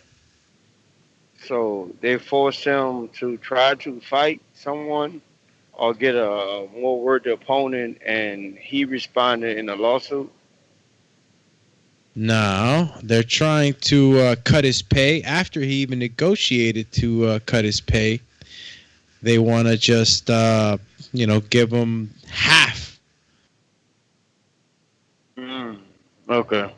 Well, truth and be told, I don't see why Canelo need to sign with anybody. He should just do his own promotional thing. As big as his name is, he don't even need a promoter. I think that's what him and Oscar might have been having problems with, or if it wasn't decision making or something that was getting them at odds. I think Canelo, if he could find his way out of this one, just do his own thing and promote himself. He don't need a promoter. His name carry enough. Cut it. Very true. I agree with him. We got a super chat from Casual Bass guy who says, drop that stainless interlude one more time for me. Now, did you mean the song that we just played or the one from yesterday or the one that Mario was talking about? And he actually, I think he sent me a new one today because my man is like in the labby. What? He's in the labby. What's this? Yo, Hoya. Yo, I actually just thought about a bar. Write it down, champ. Is it Killer? I don't know. Here's the thing. It's Killer. I don't know if it's a boxing bar or if it's a mixtape bar. What is this? Stainless? Huh. Well, you know that. Is it battle time or is it? No. It's a boxing. Like it's a bar with boxing. Like I could use it either or, but I don't know if it would hit harder on Saturday or if I should save it for the tape. Huh. Decision. Champ. You are sitting in your mum's spare rooms, just tickling your bollocks. Tickling your bollocks. So he sent me another. I don't know if this is a new version. Just play the Wilder one. This is what I think this is. Chill, champy. My bad, dog. We coming. Oh, that ain't work. What's going on? There we go. Let's see. Is this a different version? People too. Yeah, that is. Not everybody knows what you're talking about. Radio Raheem, I don't have to explain what's understood, man. You know what I mean by that. You know what I'm talking about, man. You know what I dare you to sit up there and say is explain. You know what I'm talking about, man. He's fighting people. You know we've been fighting 400 and still fighting to this day. To this day. Still fight. To this day. You just sit here and you don't know what I'm talking about? Stainless. That's what got me, man. Man, I'm out of here, bro. Let's go. Come on, let's go. Fight. You remember that time when it was the Galveston Giant, 1913, enslaved white chick, man, that 2020 is the same climate. John O'Sullivan said, I'm never fighting a nigga. Jim Jeffries retired and quoted the sports writers, I'm never fighting that nigga. And Tommy Burns heard saying nigga won't get a turn unless I'm sure to earn the right figures. So tell me what you learned. The great white hope is that I never get a turn. All praises due to Ali versus the world. My name was Cassius Clay. Muhammad Ali. Cause I am not a slave to General Cassius Clay. Just the land of the free and a home with a paycheck. Ain't that why they called him the greatest? Told him no at his draft. My enemy ain't the Asian. Rumble, young man. I am the greatest. 5 years suspension. The brick of the liberation. The Ali Act. A hero of the generations. Fast forward to when Raheem asked Deontay. And all that frustration, what's understood ain't gotta be explained, man. Black fists in the Olympics, and they did it for Malcolm Martin and Stainless. The assassination of any villain who fits the description of who they chasing. Institutionalization of the fruit of our nation, graduation, probation. George Floyd, Lamar Arbery, Tamir Wright, Breonna Taylor. So I gotta say it in front of pagans, post reporter, TVV patrons. Then he left all that beat for anybody who want to jump on there and be just as great as he. Oh man, that's a dog. Listen, I wish I could jump on it. I don't know if it would be appropriate for me to, but that said, it is so you fire. You're born in Texas, you always talk like that. You're crazy. My Listen, man talks crazy because it's he's from Texas. You all listen. Anyway, Untitled. Look, bro. I'm not saying that I wouldn't do it. Like, if my man said, "Hey, I want you to jump on it," I would be like, "Yeah, man, I would be honored." But I feel like that track is just, first of all, he wrecked it. I'm gonna say this, and people might think I'm wilding. He killed it better than Loaded Lux did. That Loaded Lux track is dope. Y'all know which one I'm talking about, right? The Wilder one. I heard it once only. Okay, it's dope. It's a dope track. I'm gonna tell you right now. I swear, I think that Stainless did it better. Word. I'm not even gonna front. I think Stainless did it better. Yo, C-Dub said, "Cell overheating" with mad fire emojis. Yo, Stainless, you watching the chat, champ? People really, really like this. And Yo, that's a jam. I swear to God, I would buy that track right now. Bro, they had the way he come in. Chat. He sounds so raspy, like he's You so. remember the time when? Yeah, like, he's like, you remember that time when? Like, oh wow, we in a I horror would movie? lip to that shit. I would listen. Nah, would bro, lip but to that shit. That's I would- entertainment, man. Man, I would ride up to that shit. Yo, I would bone to that track. I don't give a fuck. That shit's fire, dog. Somebody said they loading up the chopper to that. Stainless, man, that's a hit. Word. That's a hit. Yeah, hell yeah. Let me go to some callers here. We gonna hit out to King. In Essex. Just like the king is what I mean. The king is what I mean.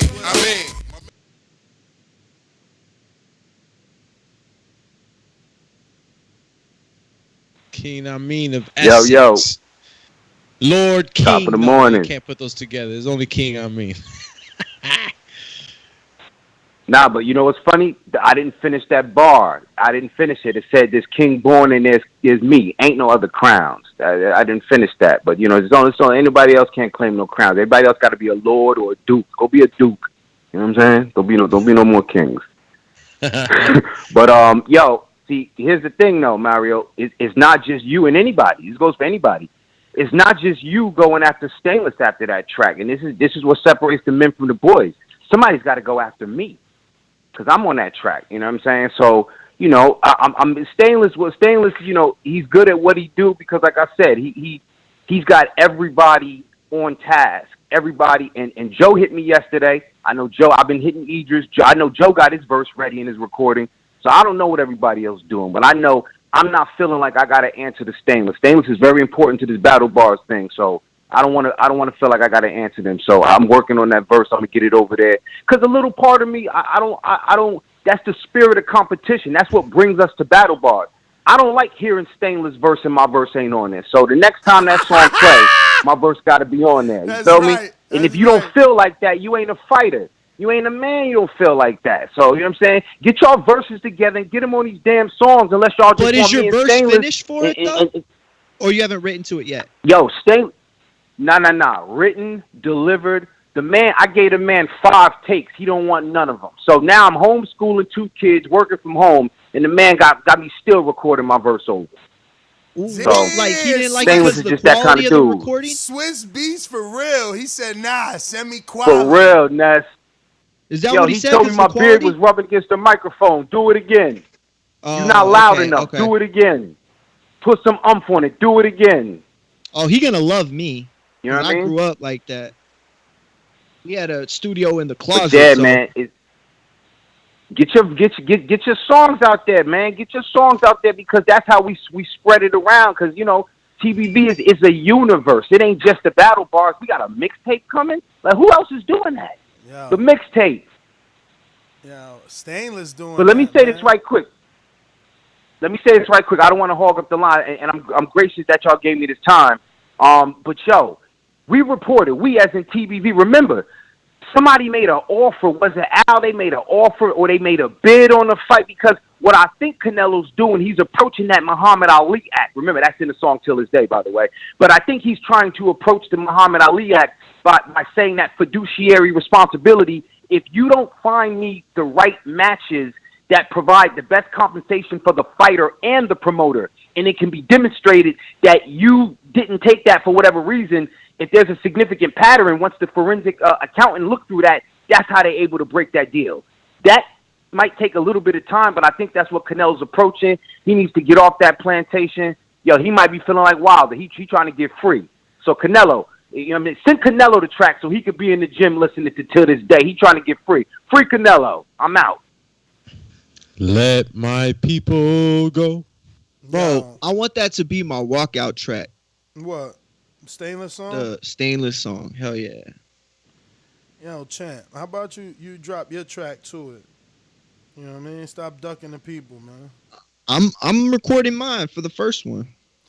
Stop ducking the people. Also, oh shit, I forgot to tell y'all. Actually, I got something very special. I got a song. I'm gonna actually write a song, like chorus, everything. It's called Ring Walk. What? All right, this is a little taste of the chorus. His song is called The Ring General. Hey, yo, Stainless. No. But it's like a trap type of song. Like it's like when you hopping out the whip, that's a ring walk. This is not the real lyrics. It's gonna go like this. I'm like, when you hopping out the whip, that's a ring walk. You got yourself a new bitch, that's a ring walk. Like all the times when in real life when you could stunt, you know what I'm saying? Like, oh, I got a new car. You just hit that beep beep, and then you walking like, yeah, that's my car right there. That's a ring walk. You feel me? I like that. Yeah. That's copyrighted, so don't steal it. No, but yeah, it's called Ring Walk, and my cousin's working on the beat right now. I'm not gonna lie, I'm a little nervous to see what he got, cause he makes good beats, but they're mostly like percussion, like they're good for freestyling. Not much of anything else, but like I want like a beat, like what's that song? You want like a beat like Stainless been putting out. Let's just be real, man. He's setting the bar real high. The production on them beat is just like so you send a Ring Walk. You sending me the beat? Like if I want to be on the track, you sending it to me? I or don't is it got Stainless? nothing to do with that. That's you want to be on this. You got to contact Swiss Stainless, Just Blaze Stainless. You know whatever you want to call. This is him. You know, I'm just K Slade. This is. Remember when DJ Clue was popping and he put out a mixtape? This is what this is. You know what I'm saying? I'm just the DJ putting out the mixtape. Y'all the artists. You want to get on it, you got to get on it. But he got a deadline for y'all. Yeah. How do I even like? Hey, Stainless. Only if I would have known. All I had to do was play the track every day to light the fire. Light the fire under them. Hey yo, Stain, just let me know how I reach out to you and how you send me stuff, man, so I could get on. Yo, cause you know why? You remember that time when y'all ain't never go. Oh, he comes out here hard. Who gonna be able to top that first step in the delivery? Like the veracity. You remember that time when you felt like the emotion. That's entertainment. Hell yeah. That's entertainment. Yo, is that Valdez on Blog Talk? Cause I know that's Garces. I'm going to Garces in the meantime. Machine Gun, what it do? I'm gonna go ahead and beat up Danny Garcia. Hey, Daddy, this a dollar beat. You can take out that green jacket because I just took your bill. It's fly, you can't even set out an arena. The only reason y'all pay per view because you fight me. So you sit down somewhere. Sit down somewhere. You will not be fighting on pay per view off for me. Over there, I'm thinking. Yo, what up? Good morning. What up? Yo, it's fucking cold in Texas, that's for sure. Weather change. It was hot yesterday. Now it's freezing. Sound cold. You sound like you talking through a scarf. Yo, you ain't lying. Cold, man. It's sprinkling rain everywhere. It's like 40, 30 degrees out here. But back to the Canelo topic, man. I feel like this was inevitable. DAZN was going to eventually run out of opponents to premiere for Canelo. There was only the big sight fight was the Triple G fight, and now you're not going to deliver Saunders or Callum Smith or even another Kovalev type opponent, and it's not like they're going to make the deal to get PBC guys over here. So in my opinion, Canelo should have walked anyway. But what's really important to me is that how Oscar kind of set up Canelo to kind of be to try to get him stuck without paying attention. But now Canelo's gonna make his own move, be like Floyd, be like the rest of the greats, and just make their own lane and go where he pleases. In my opinion, he should go to Showtime. Go plant Benavidez and the Charlo sisters. That's my call. Yo, lot of hate coming for the Charlos. I wonder what is the like probability of a situation where like Canelo's able to like resolve his issues with DAZN, but not with De La Hoya, and then he ends up on Matchroom anyway, taking those fights with DAZN. I mean, I know it's not like that doesn't seem likely, but like I wonder what that probability could be. Like, could he still? I guess what I'm trying to ask, could he still fight on DAZN, but not with Golden Boy? Like, I wonder if that's. Possible. Yeah, that's Since what I was talking saying. Lawsuits, getting out of contract, and Mexicans, isn't it strange? Nothing has been said about Zuldo. Like, he got out his contract and no one signed him. What the hell? Damn, I didn't even think of that. You're right. I mean, like, who's in a rush to go sign somebody right now? I mean, look. Yeah, that's true. I mean, they got enough problems trying to pay everybody in their own stable to come sign somebody on to try to build somebody on. Come on, he's undefeated. I like 175-pound Mexican. I don't know, man. You know, it takes forever to get a hold of him, but he's up there, man. He's up there with potential stardom. But yeah. Well, we're gonna go to the callers. It's looking like we got Info Joe. Let me get a flash. You working, champ? Or you avail? Mr. Info Joe. Pugilist.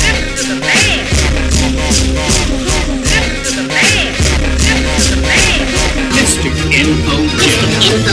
Pugilist. Good morning, TBV. Joe, what it do? Yo. J-Mac made a good point, man. He could have just promoted himself, or I would like him to go to PBC, man. All the fights are over there.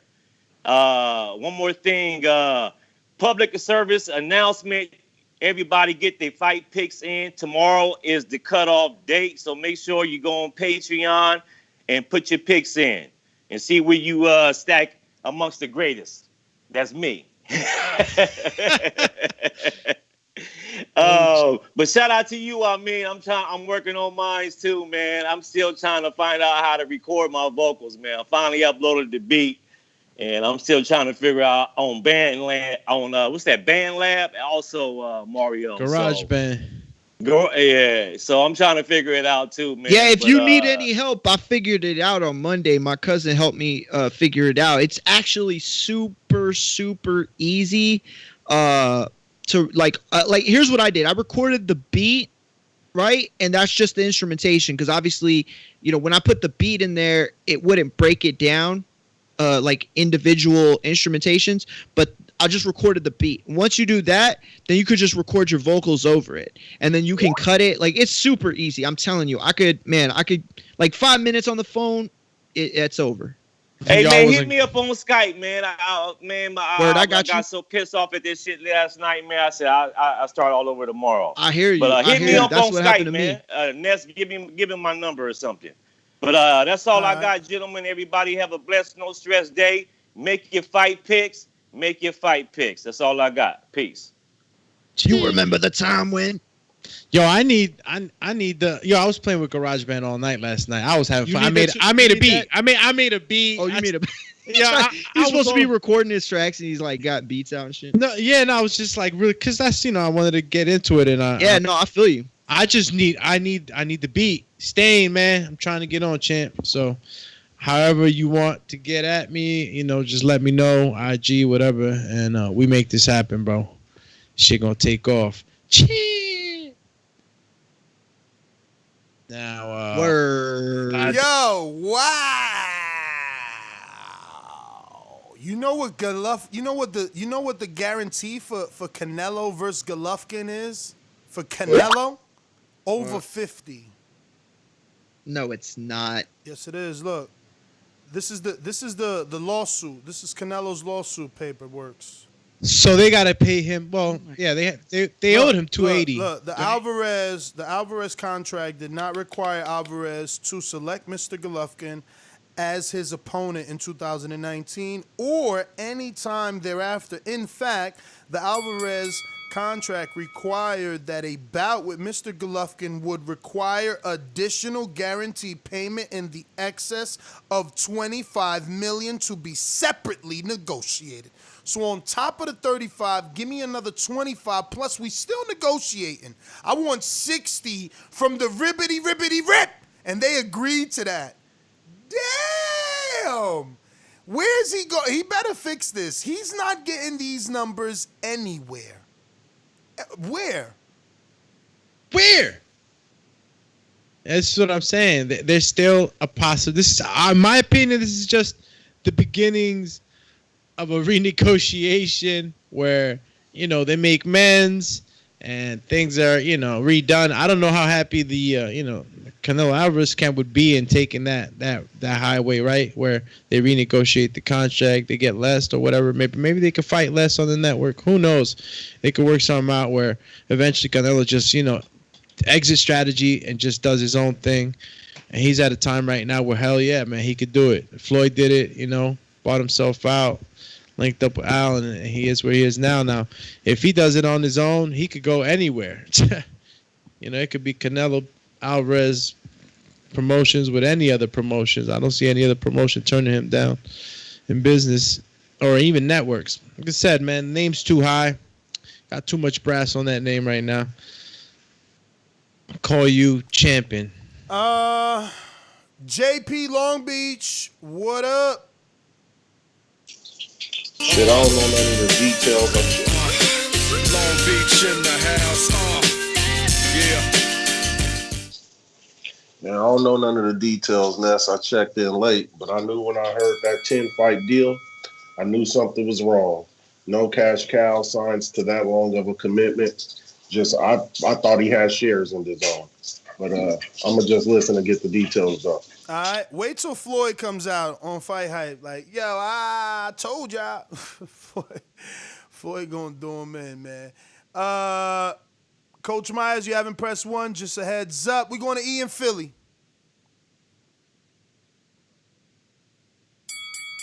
Like I said before, I ain't really no Canelo fan, but, he's a good fighter. He put his time in. But honestly, Canelo is not the face of boxing. He's not. Like, people know him, but the only ones that know him is hardcores, and he has a big enough Mexican support base. Trust me, I talk to casuals all the time. More casuals I talk to know Tank than they know Canelo. Like, nobody is Floyd. And I don't think we ever might not even see a Floyd again. We may not ever see a Floyd again. You know what I mean? I'm telling you, it's going to be another 20 or 30 years. Like, you got a Muhammad Ali or Mike Tyson. Like, them guys it's special, man. Like, he's not that. Neither is Joshua. You know what I mean? They might be the most popular boxers right now, but they're not the faces of boxing like Muhammad Ali was, like Tyson was, like Floyd was. They just not. Mario, I like that. That ring walk joint. I can't wait to hear that. I like that, bro.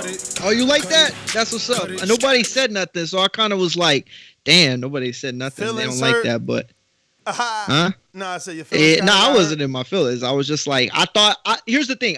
In my head, I could hear it, right, with the beat that I want, and it sounds dope. But to give just what I got, like, it's kind of vague, you know what I mean? But it's like, I got a visual. Hopping out the whip. That's real a ring quick. walk. Visualize that super chat.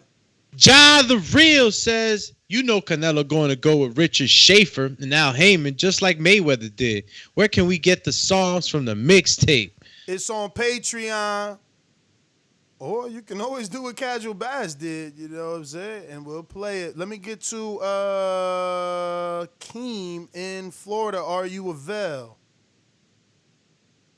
Or to no avail. El gran campeón puertorriqueño, Mario.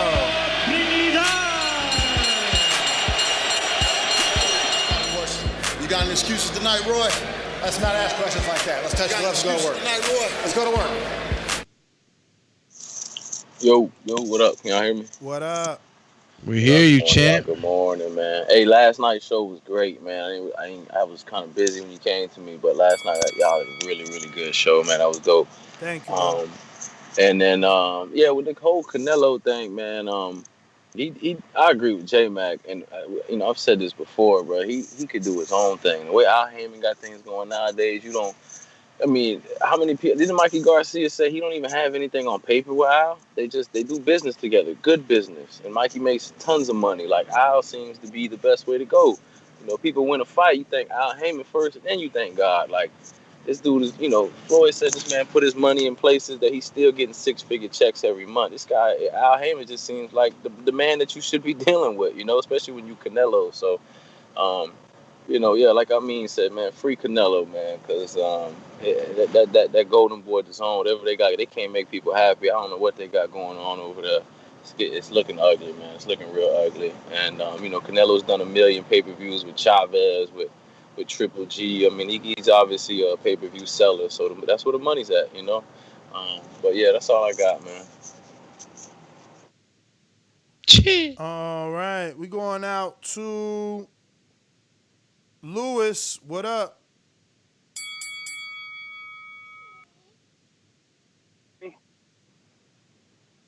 We can hear you a little bit. We hear you.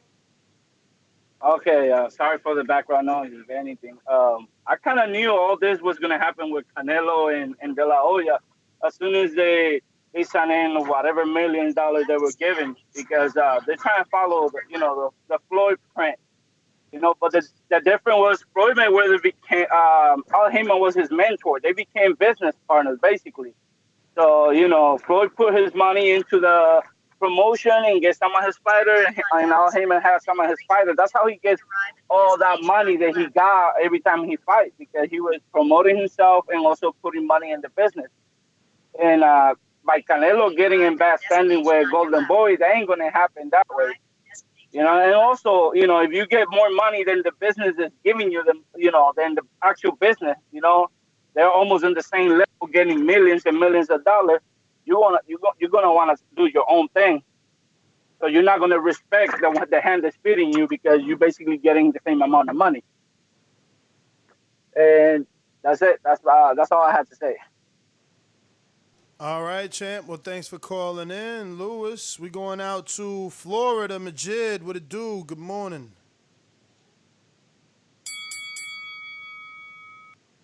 What up, what up, what up? Everybody need to like that video, subscribe to help them reach that next goal, and join Patreon for something. But man, way I feel about this is I'm a little contractor, and if we agree to a certain amount, I ain't trying to hear no pay, no nothing, you know what I'm saying? And I see them in court real soon. So I'm gonna talk trash about Canelo later on, but this time they need to stop playing with that man and give him what they agreed, or let him go. I hope he win that case. And as far as where he should do behind that, he could do his own promotion, or just go to that PBC. At least talk to Al Heyman and run through that stable, because Canelo got records for pay-per-view. He was born to be a pay-per-view star, not an app star.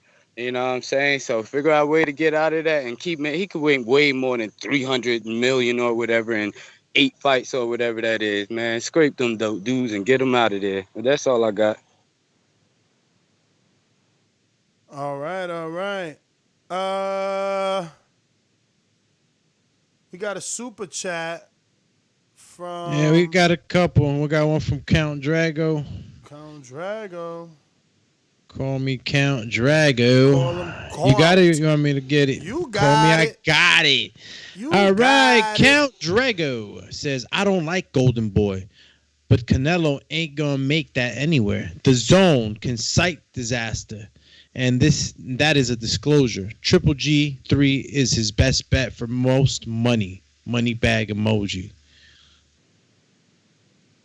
All right, and then after Count Drago, we got Jemmy that says, I want to hear Doomy's beat. What beat, Doom? Man, something I was working on. This Garage. guy's That shit. headphones.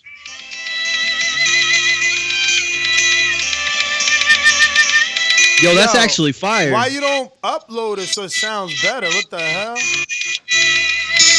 I didn't add the drums to it yet. So. Oh yeah, the percussion's not there yet. Yeah, that's actually fire. It's like a Asian kind of. It's the e-through. It's an instrument they use. And GarageBand has some crazy instruments, so I started playing with it. I actually like that. Yeah. That with a beat is gonna be crazy. Oh, fire. Hell yeah. I'm into those type of like, you know what I mean? That's like And strings. Am I totally off? But is that more like that reminds me of that. What's that R&B singer back in the day? Oh my God, I'm gonna show my age. But Bobby Valentino. Oh I just wanna get to know you. B, bruh. Wasn't that song like that with some like weird Asian like violin type? I just want to get to know you. No, I'm wrong. I so just what? want to get to know you. I'm wrong. Slow down. Yeah, tell him Mario. Yo, They that don't I know. think that is kind of what it sounded like. Good call, bruh. I hope I'm right. Let me see. Well, I don't want to play it. Let me see. I'll mute myself. Let me get to in the meantime. Yo, it's word like, Stain, man. That's not my thing, bro. I need your beat, bro. Just let me know how I get on the track. Bro, you nailed it, Ness. You nailed it. Sony, talk to me.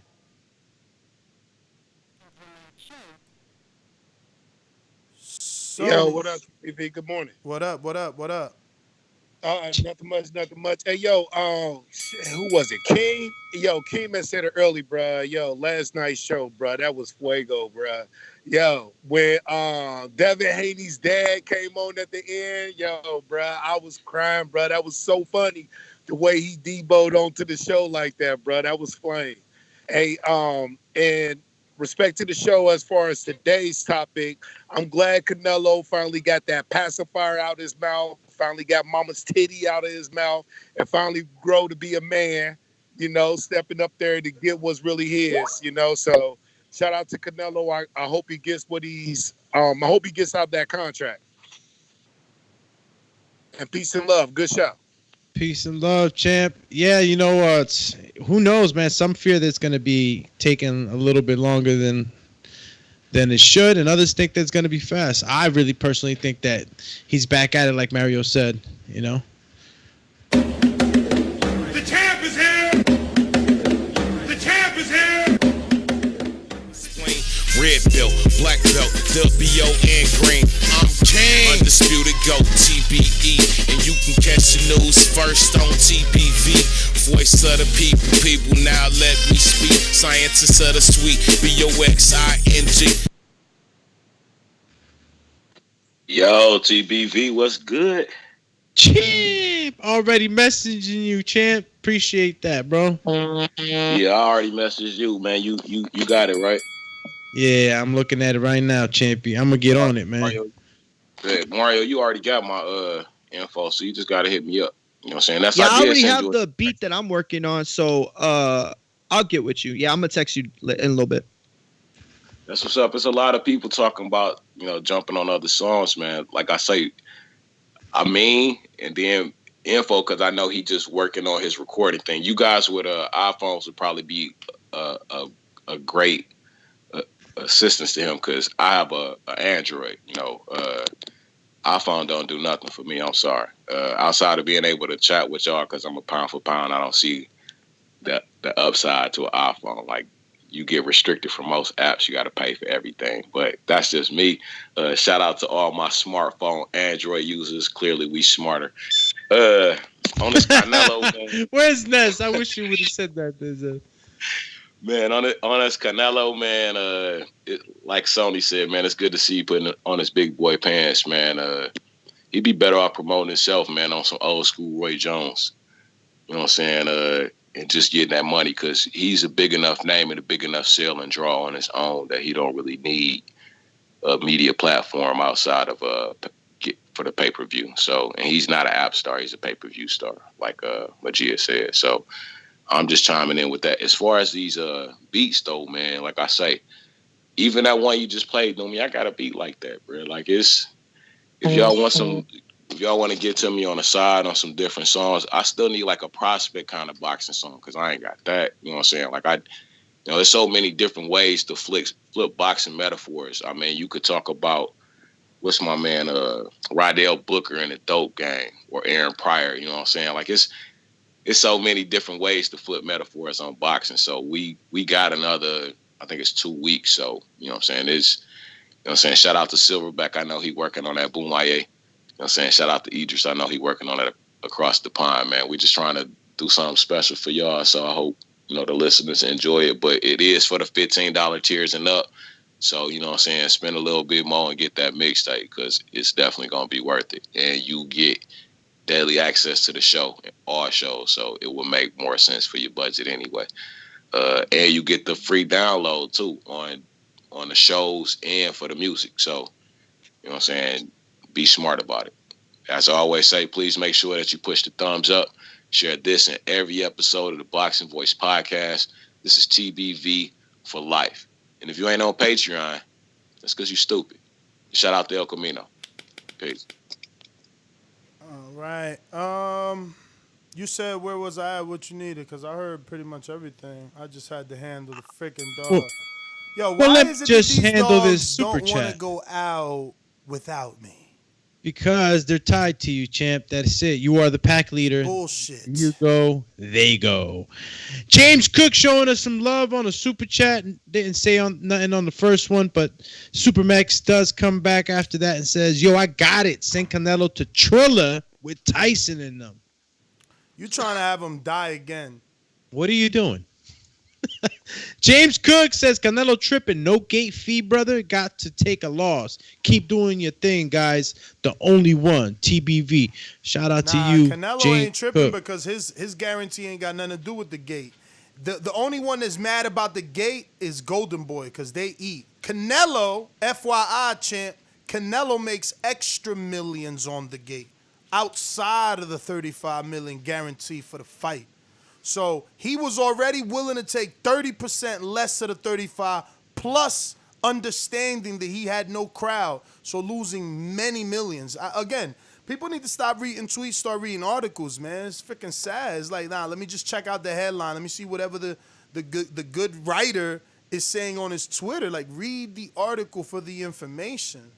Jeez Louise. Josh, North Carolina Ringer, what up?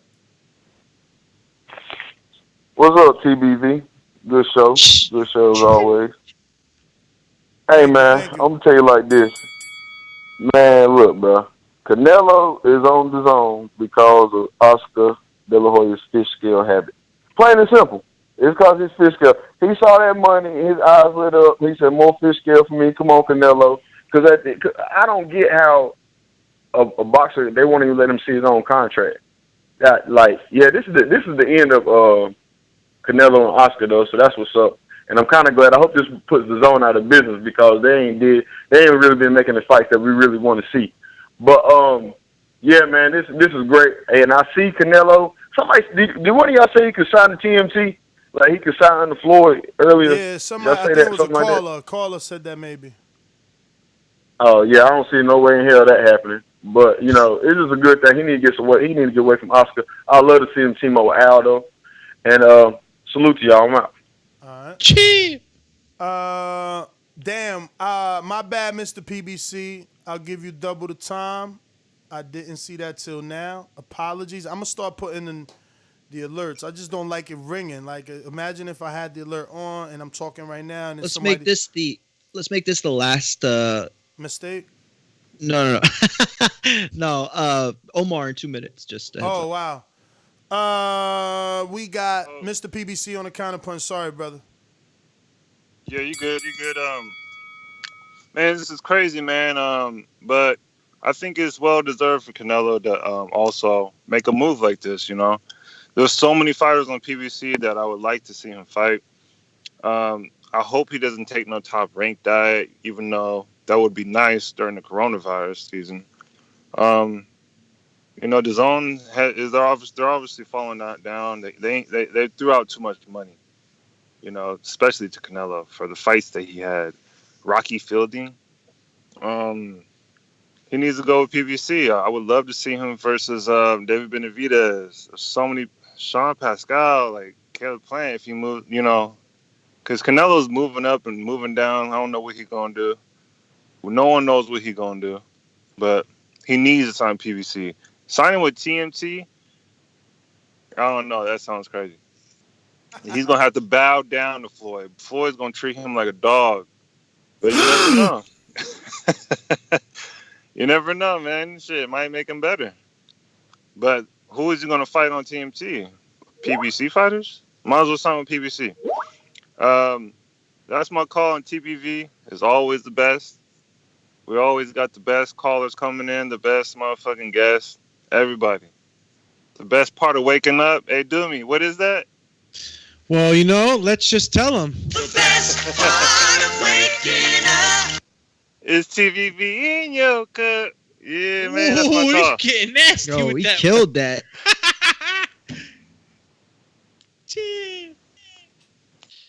Yo. Stainless, re-email it, champ. Re-email it. You remember that Skype is different. I can't control. Like if I download it there, I won't be able to control the audio. I don't like that. I don't like that one bit. I like to be able to normalize it the best I can because some of them come in different tempos. James Valdez, what up?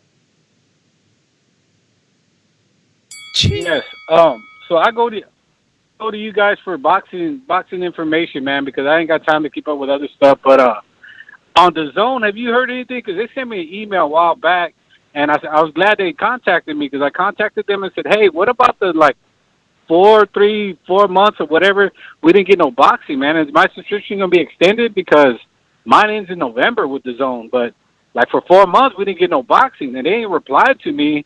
And I think they're being shady. They ain't gonna give it to me. You know what I'm saying? Because they're losing money anyways. But have y'all heard anything about that? Because I'm sure other callers are interested as well. I mean, if you want to hear about hearing things, Mario has a rumor that I don't know, because I don't know Mario's source. But Mario, you want to tell me a little rumor you posted in the pre-pro?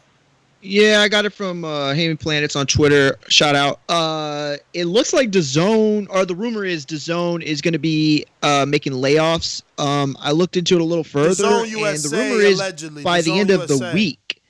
Yeah, by the end of the week is as soon as they could come. I think that the trouble that they're in suggests that right now they are not looking to give up any of that subscription money. However, I do think that there is a chance that maybe retroactive, one of those things, or maybe even a deal where they give you because WWE does it where they'll give you a month for free and then they'll give you that next month you'll pay and then it's a month for free. They used to do it like that, and then they'll give you 3 months for free. So maybe when boxing comes back, perhaps they'll look into that. But I fully agree they need to compensate in some kind of way because I paid this whole time. Is this layoff directly into the boxing program, or is it layoffs in DAZN? It is across the DAZN whole America. board? The specific rumor is that DAZN USA is going to be laying people off. I think that DAZN is hoping that the launch globally is going to be able to help them, from an equity standpoint, as a whole. But there's no way to really know that, So they're banking a lot on. I'll put it this way: for everybody saying that DAZN's going to go under, but it hinges on how well they can roll out the platform globally and how many hiccups they have, and if the let me read. Works, all that. Let me read. Shout out to Super Mex. Clutch time. Let me read what he said on the Twitter from John Oren. I sent you guys something too that neither one of y'all read. Was it the whole? Yeah, I'll read it right after if you want me to. Layoffs hit DAZN today, set to number in the dozens, or 2% of the global staff. Most of the cuts came in the U.S. and Brazil. DAZN is shifting focus to its coming global service, which translates to fewer employees in New York and Sao Paulo. More tomorrow in SBD Morning Buzz. And this is John Orand. Ness, if you want, I'll read what you had. It says, although the lawsuit is carefully worded, it appears that the major legal hurdle for Alvarez will have to overcome is that he does not have a contract directly with DAZN. It appears that Golden Boy, as Alvarez's promoter, has the contract with DAZN, and the Golden Boy has a separate contract promising to pay Alvarez the money it receives from DAZN. If that is the case, in order to win his lawsuit against DAZN, Alvarez must prove he is a third-party beneficiary of the DAZN Golden Boy contract, something that is a lot harder to do in a court of law than it sounds. Generally speaking, there is a legal presumption against third-party beneficiaries, and the Alvarez lawsuit did not quote any specific contractual language that would overcome the presumption. This is from a lawyer. From the lawyer. From the. The lawyer. I think that's Golden Boy's lawyer. Rob, give me the details. Golden Boy lawyer or Canelo's lawyer. Yo, Omar, did you send a link? I sent him a link. He's active, but he says, "Yo, I don't usually use it." So hit him up and explain. I don't know. He's never done Skype, I guess. Okay. If he could send me his username, I could find him. I can locate him anywhere in the Matrix. In the meantime, Coach Myers, double reminder, you haven't pressed 1. Anyone else on Blog Talk, if you're just sitting there and you're like, yo, why they haven't gone to me? It's because you haven't pressed 1. That's why. In the meantime, Steven in Chicago, what up? What up? What up? My town up in K-Town. Hey, Daddy, this a dollar beat. I drink soda, I eat pizza, I hang out with chicks all day. These fighters still can't beat me. They fighting every day, they in the gym every day. Just give me 6 weeks, and I got it. BoxingWords.com.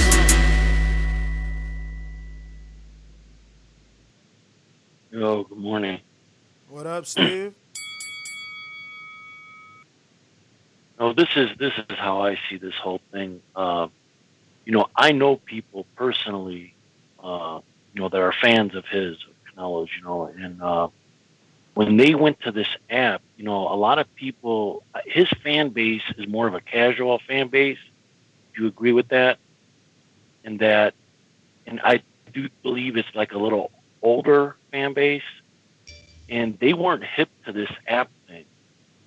And I just, I thought it was going to work when it first came out, because everything, we see more and more streaming, but it's been, 2 years now, and it's just not working. It just didn't work. And I just don't see them.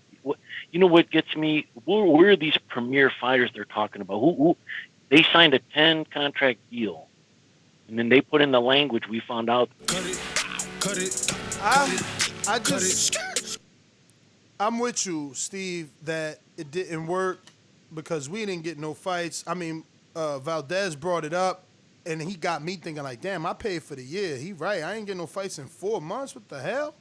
But they were saying that, I don't even know who said it in the pre-pro. I just saw the notification pop up that they won't give it to you because they have other things like soccer and baseball, which, first of all, they didn't even have baseball this year. They had this like really cool show where they would cut to whatever baseball game was like most exciting, right? It was more than a highlight. They would go live to every game if, like, let's say bases were loaded, or let's say somebody was throwing a no-hitter, like whatever was the most exciting game, they would put it on each time, like bounce back and forth. I loved it. It was awesome.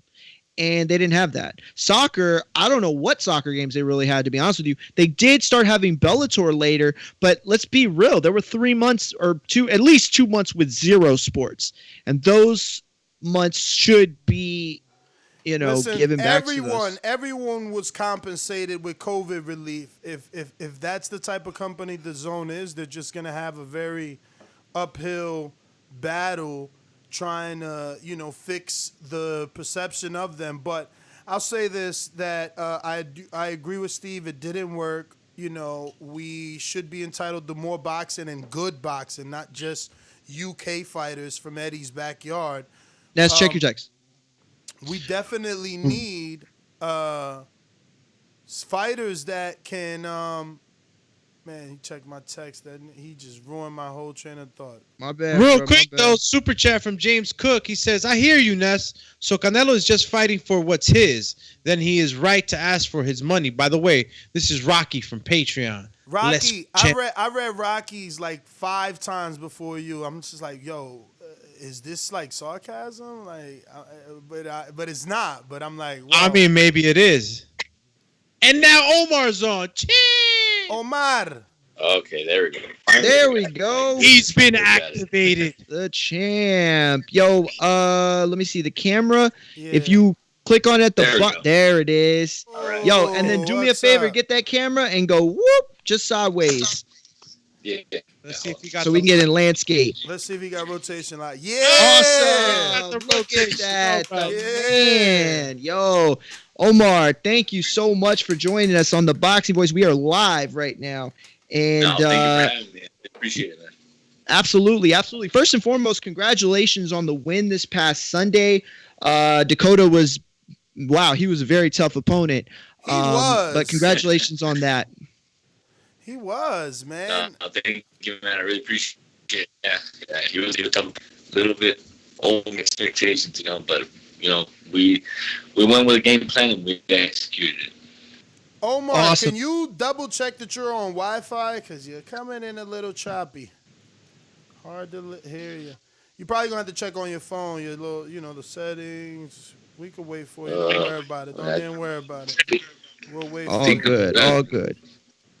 Well, since you can hear us, maybe you could check real quick while you do that. I'm going to update everybody. This is Omar Juarez, 9-0 fighter, recently fought on the PBC broadcast Sunday, this right? past Sunday. He has 6 national titles as an amateur. Wow. He went 120-30 in the amateurs, and that was after losing his first 10 fights. So pretty good. Got a reputation as a devastating body puncher. He does have 2 siblings. He's the middle child. And his younger brother just started boxing, I think, a couple years ago, maybe when he was, 15. But that is who we are talking with right now. First and foremost, like we said, the Dakota fight was tough. You hit him with some massive shots, and he just didn't seem to be phased. We know you have power. I've seen you put guys down with body shots. You hit him with one in that last round. I thought, oh, my God, how is he still standing? What did you learn from the fight? What did you take away that you feel like you're going to be able to use moving forward? I got very comfortable in there. I really did. I know the 3rd and 4th rounds I was receiving a lot of unnecessary punishment, but I was telling my trainers, I could outbox this guy all day. I could outbox him the whole 8 rounds if I wanted to. I kind of wanted a little bit of action. I wanted to get myself into, get myself out of my comfort zone.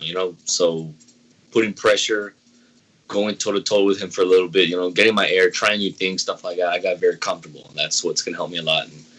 A bunch of future fights. Absolutely. I 100% agree with you. Now, for those that don't know, I gave them like a little background. For the listeners that have never seen you, how would you describe your style? And what would you say are like, let's say that you're in the new video game, right? And they got the attributes for Omar Juarez. You're going to pick him, right? And they show the attributes, what he's got. List off what you think separates you from the rest of the class.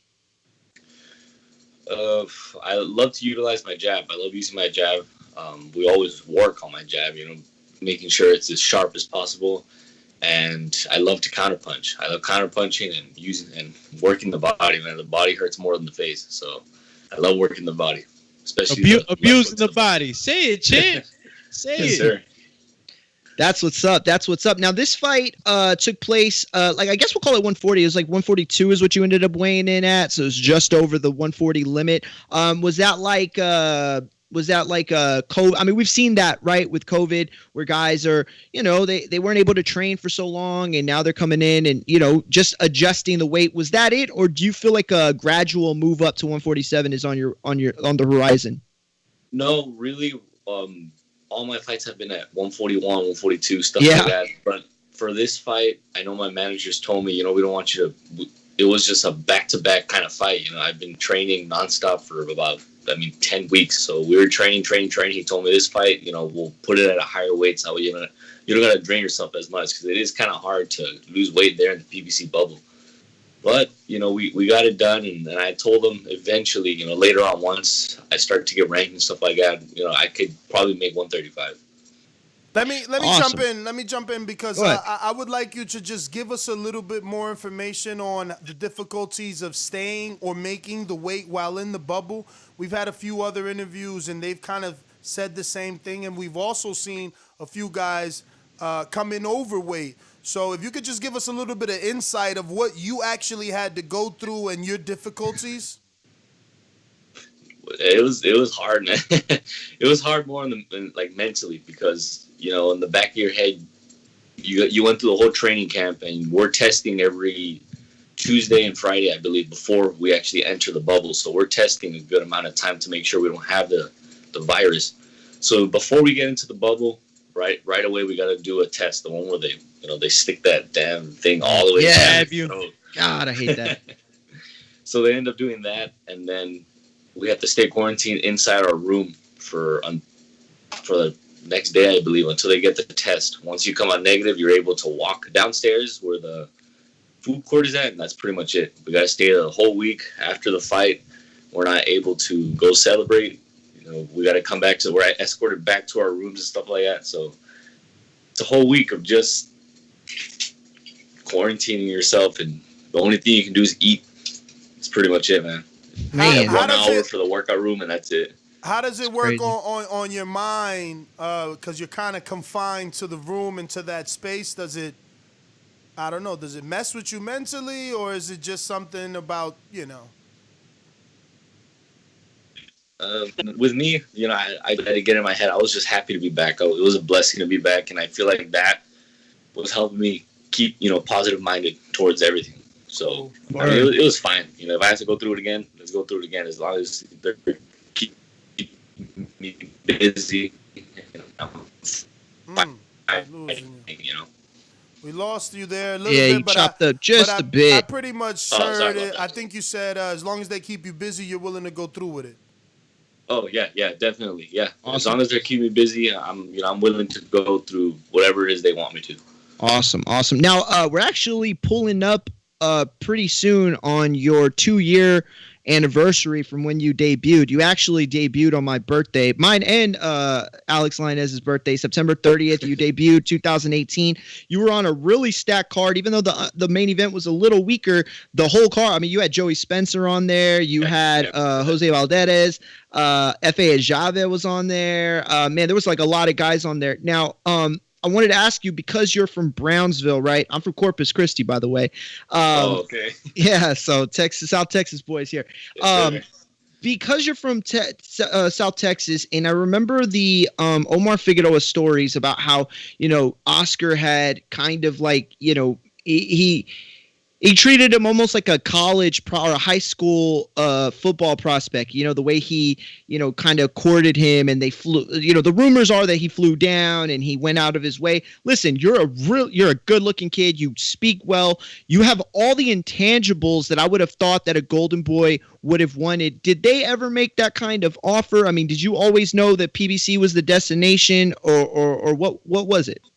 No, really. I mean, no, they did not make an offer. I'm not sure they even knew about me. But ever since when I started boxing, I told my parents and stuff like that. If we do get signed, or if we do, get that large attention, it's whatever's best for me. So we ended up getting in contact. The way we got in contact with PBC was through my trainer from San Antonio, Rick Nunez. And yeah, Rick Nunez, he helped train Mario Barrios, the world champion at 140. Yeah. So he ended up helping me out. He saw me at a national tournament. He's like, "Hey man, I want to help you out.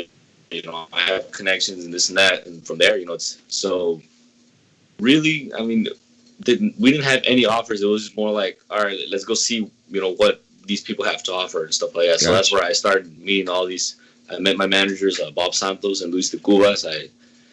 That was the first time I saw Sam Watson. Like, it was crazy. It was a surreal feeling that day, and ever since then, they've been real excited for what we're gonna do in the future. But it's just one fight at a time. Stacking wins.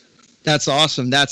Let me take them back to Sunday's fight. I turned on the TV, and well, first of all, I'm a guy that I guess I create stories in my mind. Like, I like to look at everything, not just the fight. I look at your outfit, the way you look.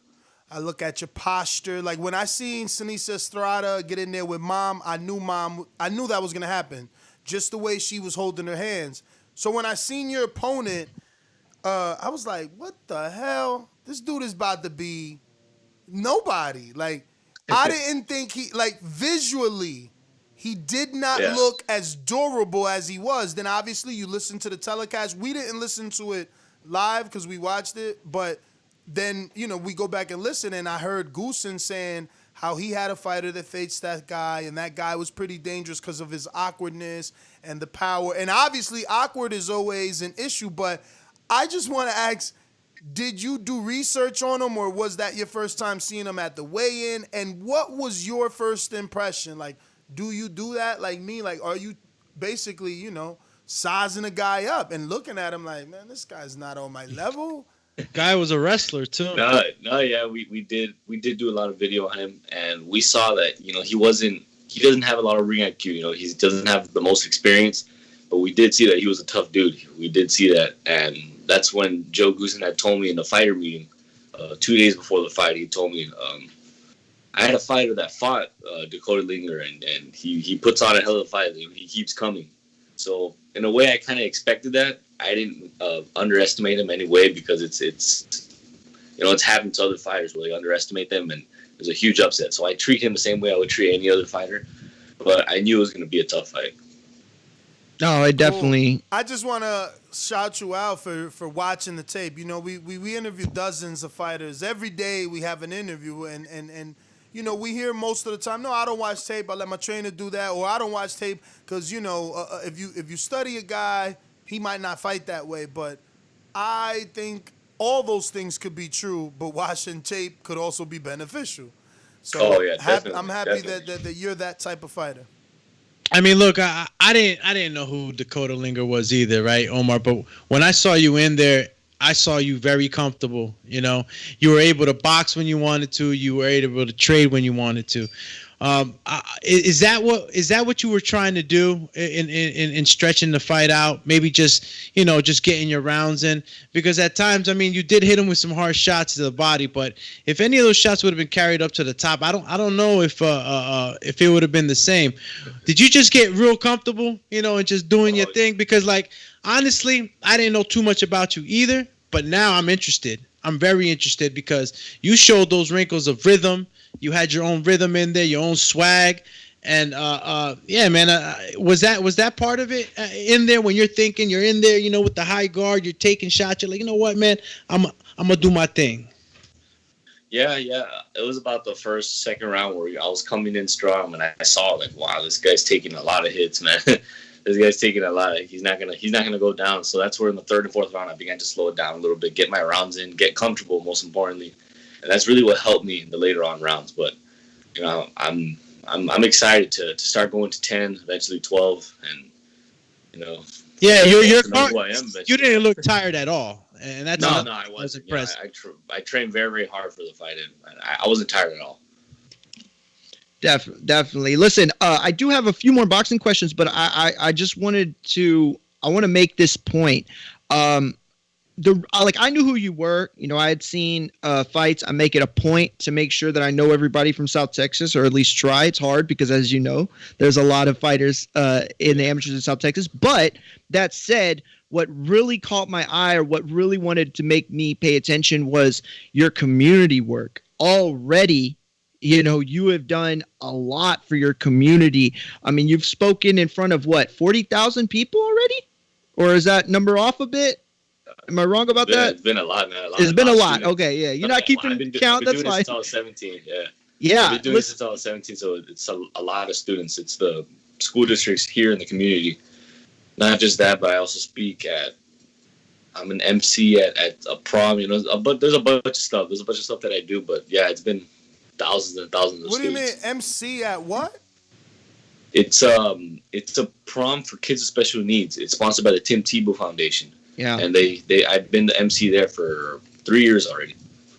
That's amazing, man. I have don't know the acronym. What is MC? No, but yeah, by MC, yeah. Like, what do you mean? Like on the mic, like the but as the host, as the host, yeah, like an MC, like somebody that's on the mic and but as a host or as a MC, because that term is it's like a host. It's kind of like a host, right? Exactly, because that term is more musical. So it's like, are you spitting? Do you rap? Do you sing? No, but at like events like that, it's the difference between DJ and an MC. Like there's he didn't play the music, but he's on the mic talking.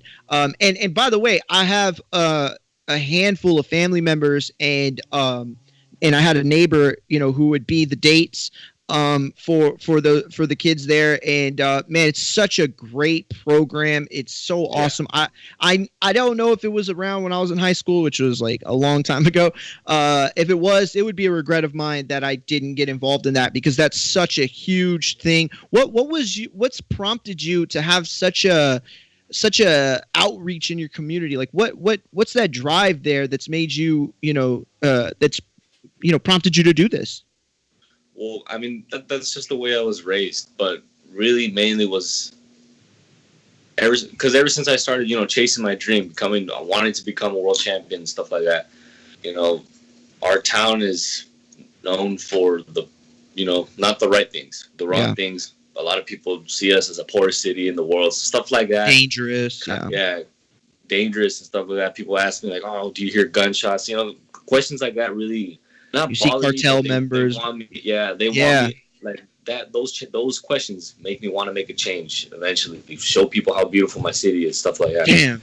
So ever since I was smaller, I wanted to motivate athletes, because that's what I would listen to when I was smaller. To motivate myself, I wouldn't listen to music. I would listen to motivational speeches. Wow. So I told myself, if somebody's words could, help motivate me, inspire me, make me go that extra mile, make me go that back the day I got my ass kicked in sparring, if those words can motivate me, I wonder what I could do. So when I speak to the kids and when I speak to the children, I had thought about it one time, what is it why do I love doing this? There's never days where I'm dragging to go to a school to speak to them. There's times where we have to speak like to 3 schools. We got to show up at 6 in the morning, and then later on we got to spar, stuff like that. Like I'm never dragging to do it. So I asked myself, I'm like, man, what is it that really drives me?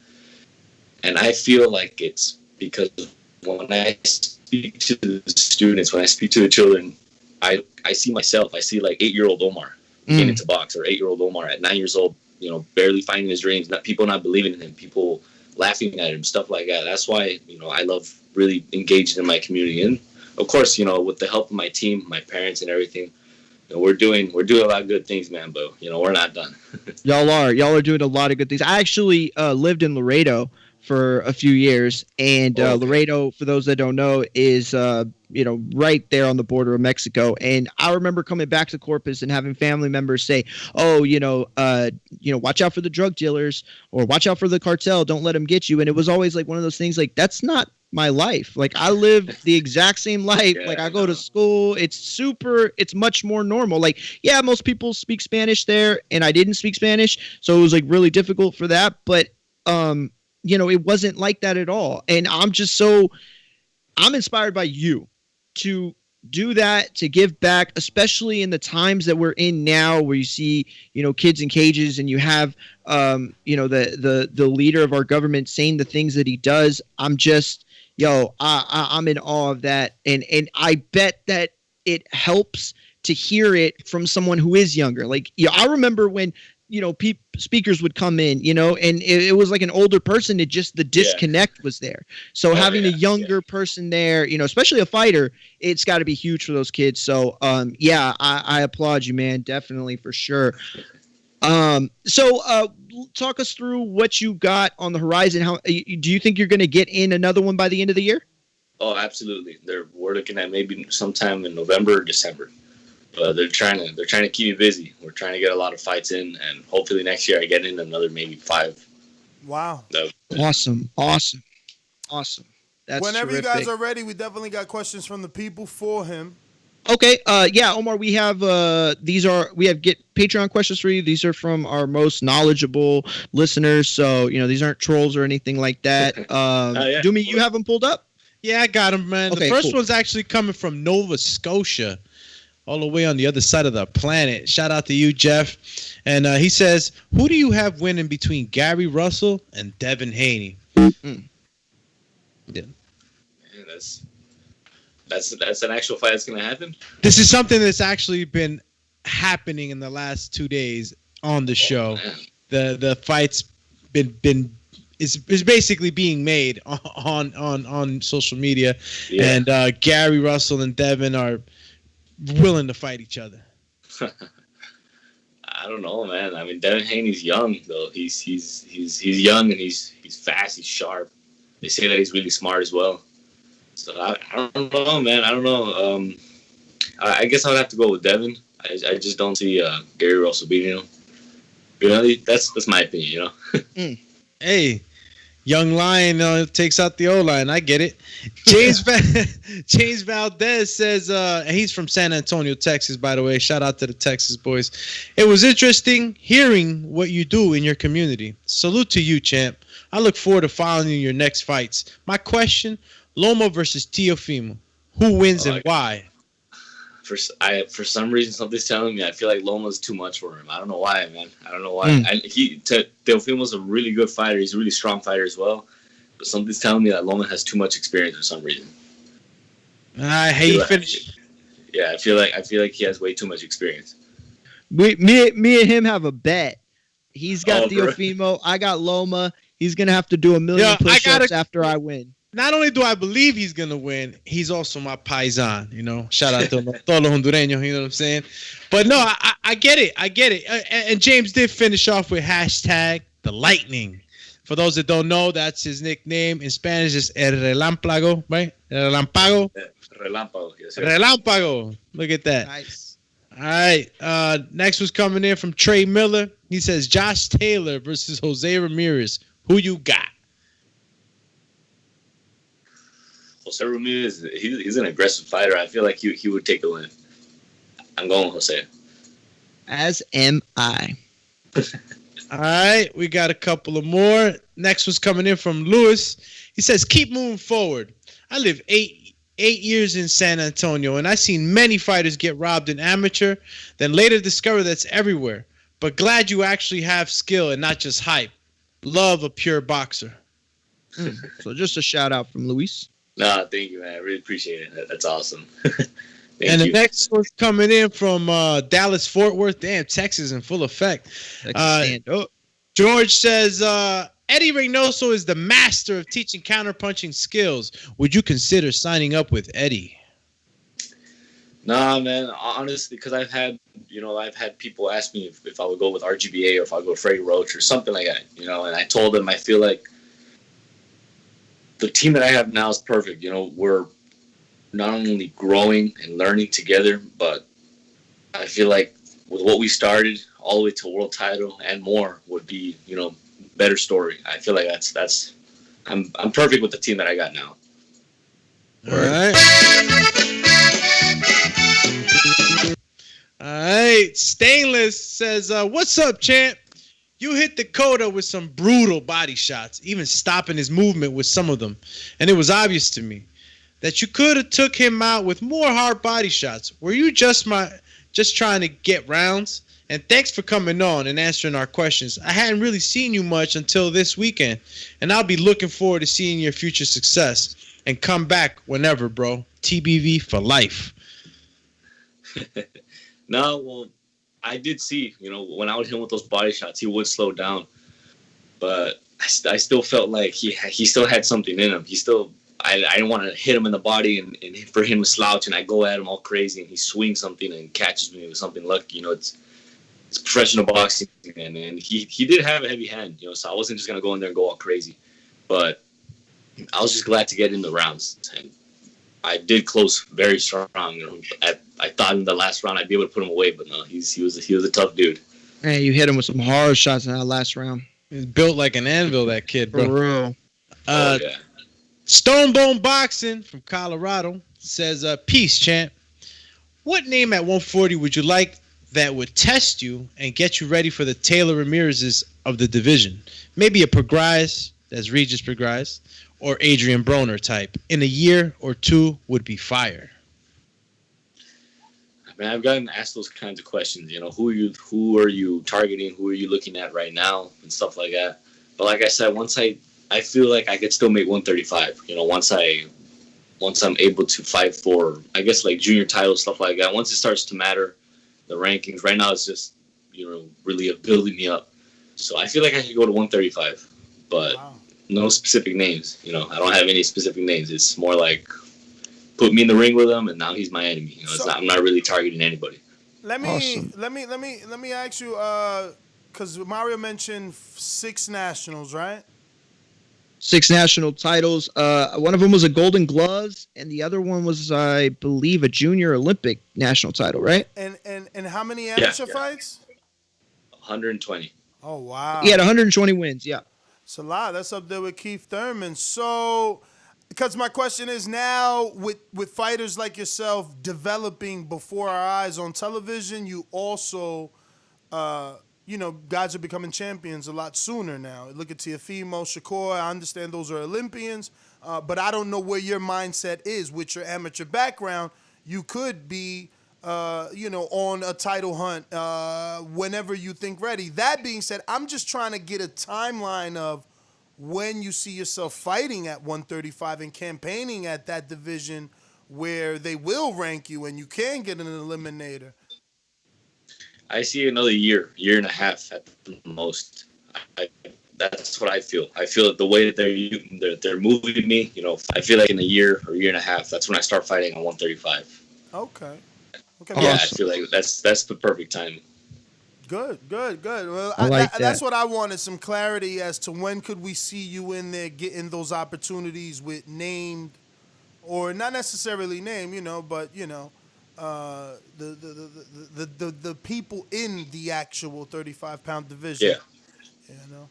That's good. Hey, real quick, I want to sneak this one in because I saw James Valdez. I think he edited his question. Originally, he asked you about the Ryan Carl Mario Barrios fight coming up. I'm sure you're familiar with those two.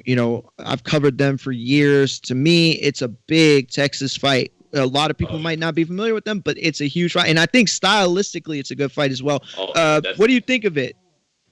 I got to go with my boy Mario. I got to. He's a very smart fighter, very strong as well. But I don't know how that guy makes 140, man. He's huge. He's a big dude. But yeah, I feel like Mario's going to take it. Bro, you need to get with him then. If you don't know how, you got to find out because you want to go down yourself, and you're right. But you also got to remember, Mario, he ate a lot of divisions, man. He started, I think, at 26. Yep. Started at 126.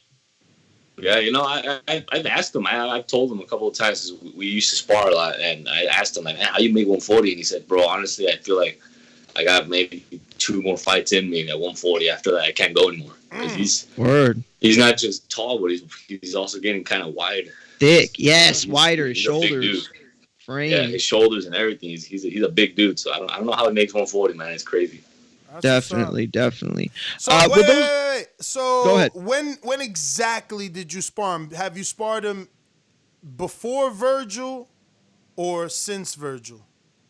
No, since it was not recently, a couple of months ago. Okay. For I believe my 8th fight for a training camp, I sparred him. I believe 9 times, a good 6-9 times. Wow. We sparred a lot. Yeah. He helped me a lot. And have you ever been in there with him before he was with Virgil? No. Okay. Before that, I didn't know who he was or anything like that. Cool. It was once I started training in San Antonio, that's where we got in contact and everything, and he's been a good friend ever since then. That's what's up, man. He's a friend of the show, man. I know his father well. They're really good peoples. Very, very good. Absolutely. Definitely. Well, yeah, those were our questions. We got them all in from Patreon. We got a couple. There was a couple more? I didn't refresh. My bad. Trey Miller says, Josh Taylor versus Jose Ramirez. Who you got? They're giving you these 140-pound questions. We read that one already, bro. Oh, yeah? Yeah, let me stick to it. John the Real says, I heard you lost your first 10 amateur fights. Did you change the way you trained to turn that around? No, well, it was more of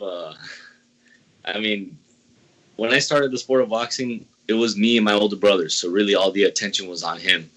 I was more of the, just the guy in the back, training in the back, not really wanting to do it, but just doing it just because to fill in space. So, there I was, man, fight after fight, just losing. I got dropped in my first fight, stuff like that. But eventually, I saw that the reason why I loved doing boxing was because it made me different. It's not every day where you ask an 8-year-old kid, like, hey, what do you do? Or what do you want to be? I'm a boxer. I want to be a professional boxer. So I like that it made me different. I like that people looked at me weird. I like that. I like not the attention, but how it separated me from the mystique. Yeah. Word. You know, So then, we you know- talk And about it is, that it's too. real. Yeah, It's it's real. real for sure. I Oh, remember yeah, being in absolutely. middle school and high school, like, yo, that's the boxer. Yeah. You know what I mean? Like walking down the hallways, seeing him in the cab. Oh, well, that's the box. Oh, Jerry. Oh, yeah, that's the box. You know what I mean? So Yeah. it was like Omar, that. That's got to be inspirational to so many, man. You know, especially at a young age. You know, you're easily, you know, unmotivated. You know, things can you know, you started boxing at what age? You said 8. At 8 years old. 8 years old. Look at that. You know, and you stuck to it, man. 10 losses and you stuck to it. You know, I believe that at a young age, you know, we program ourselves, you know, between certain ages, man. And I think that's going to take you far, bro. You showed it in there. You never once really seemed like you were flustered or you were in danger or you felt like you were in danger. And, man, that's a great story, man, because so many people take losses. You know, nobody wants to let the O go, right? And I know it means a lot, especially in the pros, because it means money. But Sorry about that. you know, when you take 10 losses in a row, like I know guys that have won 9 times and then take 1 loss and they don't come back, you know, and it just shows the difference in mentality and fortitude. So, you know, kudos to you, bro. Nah, thank you, man. I really appreciate it. Yeah, it was just kind of at first it was more of a sport, you know, kind of telling me, you know, you're not made for this. You're not made for this. You know, it's very tough. But You refuse to say no. yeah, basically, I didn't let anybody's opinion of me become my reality. You know, I continued to work hard, continued to do what I had to do, and eventually, you know, it's all the pieces came together. All the hard work paid off. Well, I'll tell you what, man. Just know, Louis DeCubas doesn't have any bums, so you Not at are all. on the right Oh, path. You know, I've never seen Louis. Pies. I've never seen. Well, it don't matter if you call him a bum if he's not one. I'm just saying, I've never seen Louis with a bad fighter. Like all his fighters have become world champions. I'm pretty sure, or very close to it. But I think all of them, you know, that I know, all of them. Oh yes, sir. Absolutely. Everybody's told me, you know, Louis the best in the business, and I believe He so is. as well. You know, I have a good connection with them. Definitely, man. Are those all the 40. patrons? Had One one more. more, Ness. It was 40 Thief. He says top 3 Mexican American fighters of all time. Let's go, champ. Top 3. Yeah. Okay, well, I have to go with De La Hoya because everybody knows him. Everybody knows the Golden Boy. Canelo for sure. And Omar Juarez. Yeah, that's what Omar I'm Juarez next. talking about. Yes, sir. You see the Love confidence, champ? Look at that. Look at That's that. what- Yo, that's the- and if y'all listen. don't know either, And let me tell you, That's right. we someone asked this question yesterday. I think probably it was 40 Thief to our last guest, and he didn't answer it that way. And I'm like, bro, you gotta say you. Like, come on, you gotta put yourself in there. And I'm I just think it was happy. Cassius. It You was gotta have Cassius. confidence in yourself. Oh, it was Yes, sir. Cassius Cheney. It wasn't a Mexican question, but very similar to this one. And I'm like, yo, mention yourself, you know, because you have to. You have to, man. But shout out to you. Shout out to and you. if y'all don't know, Chavez Sr. had actually co-signed Omar already. Oh, and said that he's gonna see him at the top one day. What was that He like? got the legendary cosign. He got the legendary. What was that like for you, Omar? Nah, it was a surreal feeling, man. It still hasn't sunk in yet. Word. It really hasn't. No, it's gonna be pictures and videos forever. I feel like it's never gonna sunk in. But Definitely. it was a surreal feeling. It really was. It's awesome. That's What's awesome, up, man. Congrats, man. Congrats. Those Listen, are those motivational moments. You know what I mean? Like, For sure. Look. Imagine you felt that way because he told you that about your career. I felt that way after we interviewed him in Vegas, and then he reposted it only. I was like, oh wow, he really enjoyed the interview. Yeah, reposted. You know, That's what's up. So you know, I get what you mean, bro. Listen, Omar, I would love to be able to come and see you in camp the next time you're in camp and do the whole video and interview thing. So yeah, man, we got to stay in touch and get that set up. Hopefully you get another shout out this year, like you were saying. And I'll take that drive any day of the week. I don't care when it is. Absolutely, brother. Just let me know. Absolutely. 100%. Awesome. Awesome, awesome, awesome. Well, Omar, that is all our questions. I want to thank you, obviously, for coming on. If you have any social media, which you do, I've already tagged you, so go ahead and repost. But yeah, let everybody know where they can find you and follow you if they haven't already done so. On Facebook, you can go to my Facebook page, Omar El Relampago Juarez. On Instagram and Twitter at I am Omar Juarez. All right.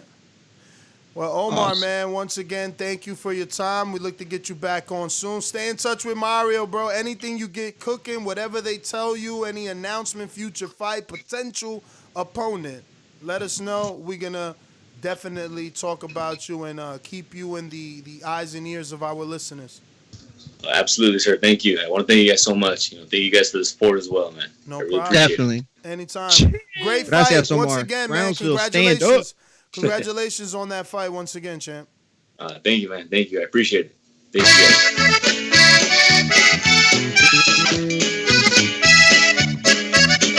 guys. Alrighty then. Back to our regularly scheduled program. Who is it that we have to go to next? It looks like Stone Bone Boxing in Colorado.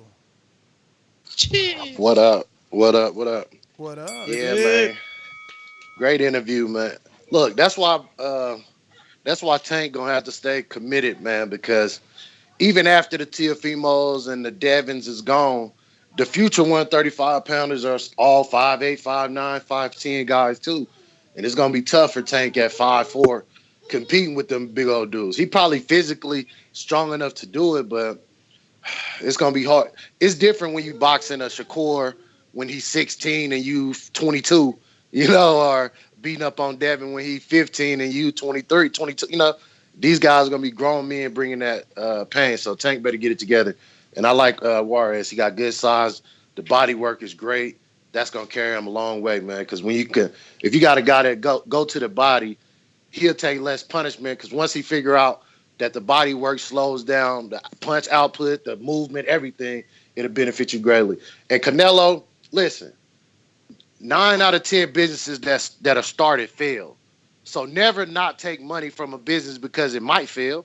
Canelo done already made $100 million off them people. So it was a good move. He done cashed out. And the courts are there for a reason. Work it out. And it's the perfect opportunity for him to sue Golden Boy too, because from all the reports, he ain't respected Golden Boy since they wasn't there for him for the Floyd fight. Remember, Oscar was in rehab. I was there for that fight, and everybody there was like, "Where Oscar?" And then it came out later that he was in rehab. So Canelo in a strong position. Just because the zone might fail, there's no reason that he should not have took 30-something. And then you negotiate $60 million for a Golovkin fight. I'll sign that today. If the zone walked into the room and said, "Canelo, here goes $60 million to fight Golovkin," you sign that today. I don't care what happened to them after you do the fight. Exactly, bro. Yo, great call. Exactly. Drop the mic on him. Definitely. Yo, why one of my favorite YouTubers just follow me, but I think it's a fake account, bro? That's sad. That's like the Matrix right there. Like, oh, we know he likes him. Nah, word is born. And this other one, y'all better be careful. This other one that I follow, right? I followed him and I sent them a personal message like, yo, can you review this? And then when I get a message back, it's from another account that looks identical to that one, and it's selling you shit. And I'm like, oh, I'm not internet dumb. I don't never get hit with viruses I don't click on shit. Like, I know how to do it. So I went and checked. I'm like, oh, this is a dummy account. So I hit the real dude like, bro, what's going on, fam? He's like, yo, sent me a link to a YouTube video. Like, look, they've been impersonating me on Instagram and selling people merchandise. I'm like, damn. Yo, crazy. YouTubers are at the level that the scammers are, like that. You're crazy, bro. Crazy. But yeah, another one just follow me, man. A little whacker. Now watch you be trying to sell me stuff in the DM, like, yo, what up? All right. That was Untitled. I be hating that. Nah, they be riding handles and shit. They'll make a handle that's closest to whatever. Very, very identical. Add in a little underscore, something crazy. I guess swag attackers. For real. We got boomerang time. Everybody left his boomerang. Coach, Myers, Champ, you still ain't press 1. And you know how Blog Talk do. In a few, you ain't going to be able to do that. So we're going to start from the top. The champ is here. Yo, Stainless, what up?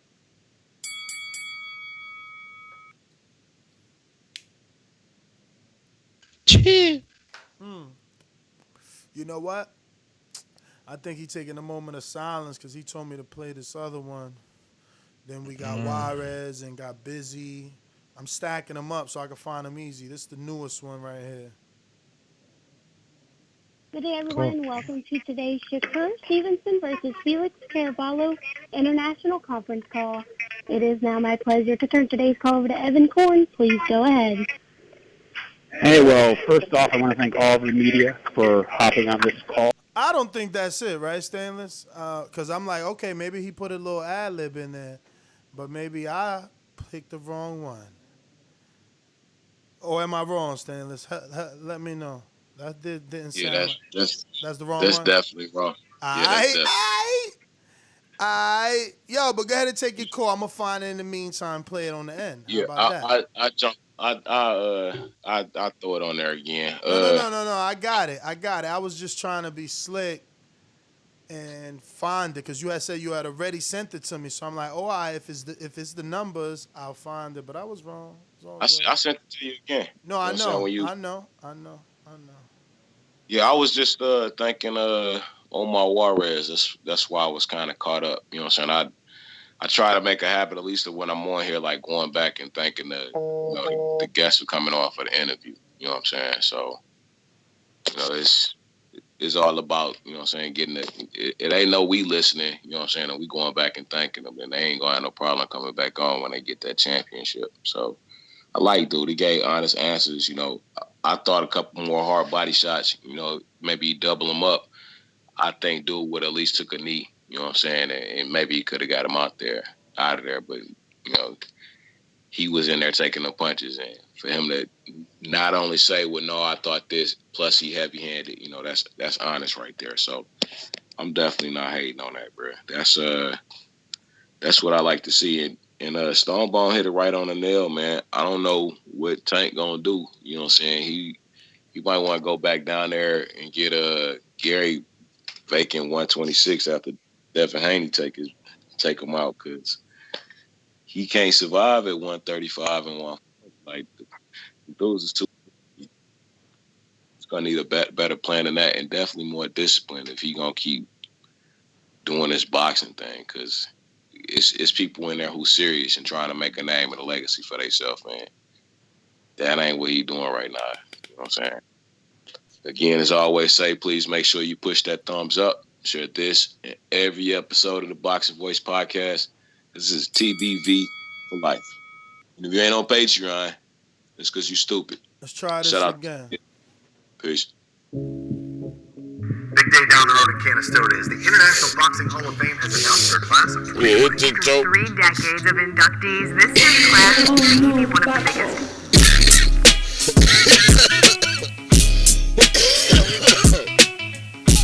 It's been a long time coming, so I feel like this is the song of us award. Cut from the senior class in the game of champion. Sleeping on my style, mean photos for the canvases. Heavy is the belt of the king. Lift the cameras up. Life breeds skills, but leather build character.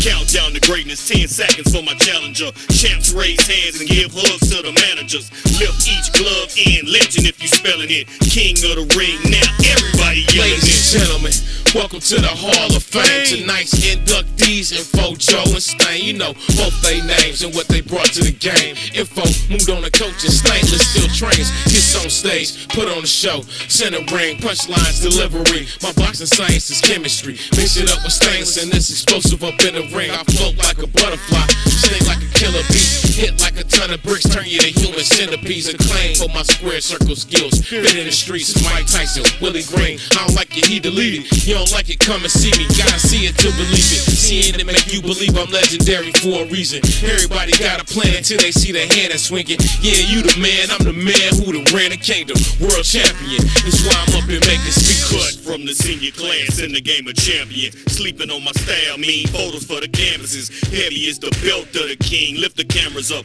Life breeds skills, but leather build character. Countdown to greatness, 10 seconds for my challenger. Champs raise hands and give hugs to the managers. Just lift each glove in. Legend if you spelling it. King of the ring. Now everybody yelling it. Yeah, that's called Boxing. He is not playing. That's called Boxing Hall of Fame. That's featuring Stainless and Info Joe.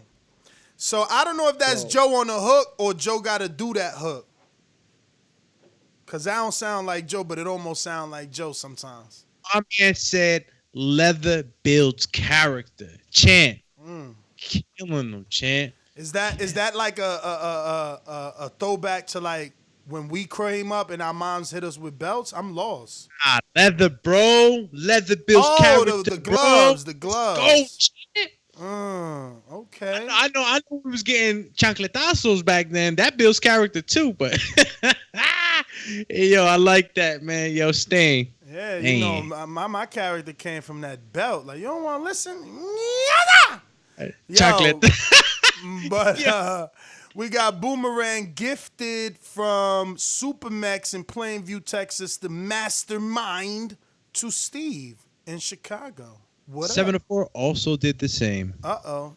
Call you double action. You the new CYP. Steve's the new CYP. Killer combo. Yo, real quick. The layoffs have hit DAZN. Already? Damn, rumor turns to fact during the show. The numbers in dozens tell me or my 2%. Man, yo, just tell me my man McCroskey's not gone. That's my man Joe.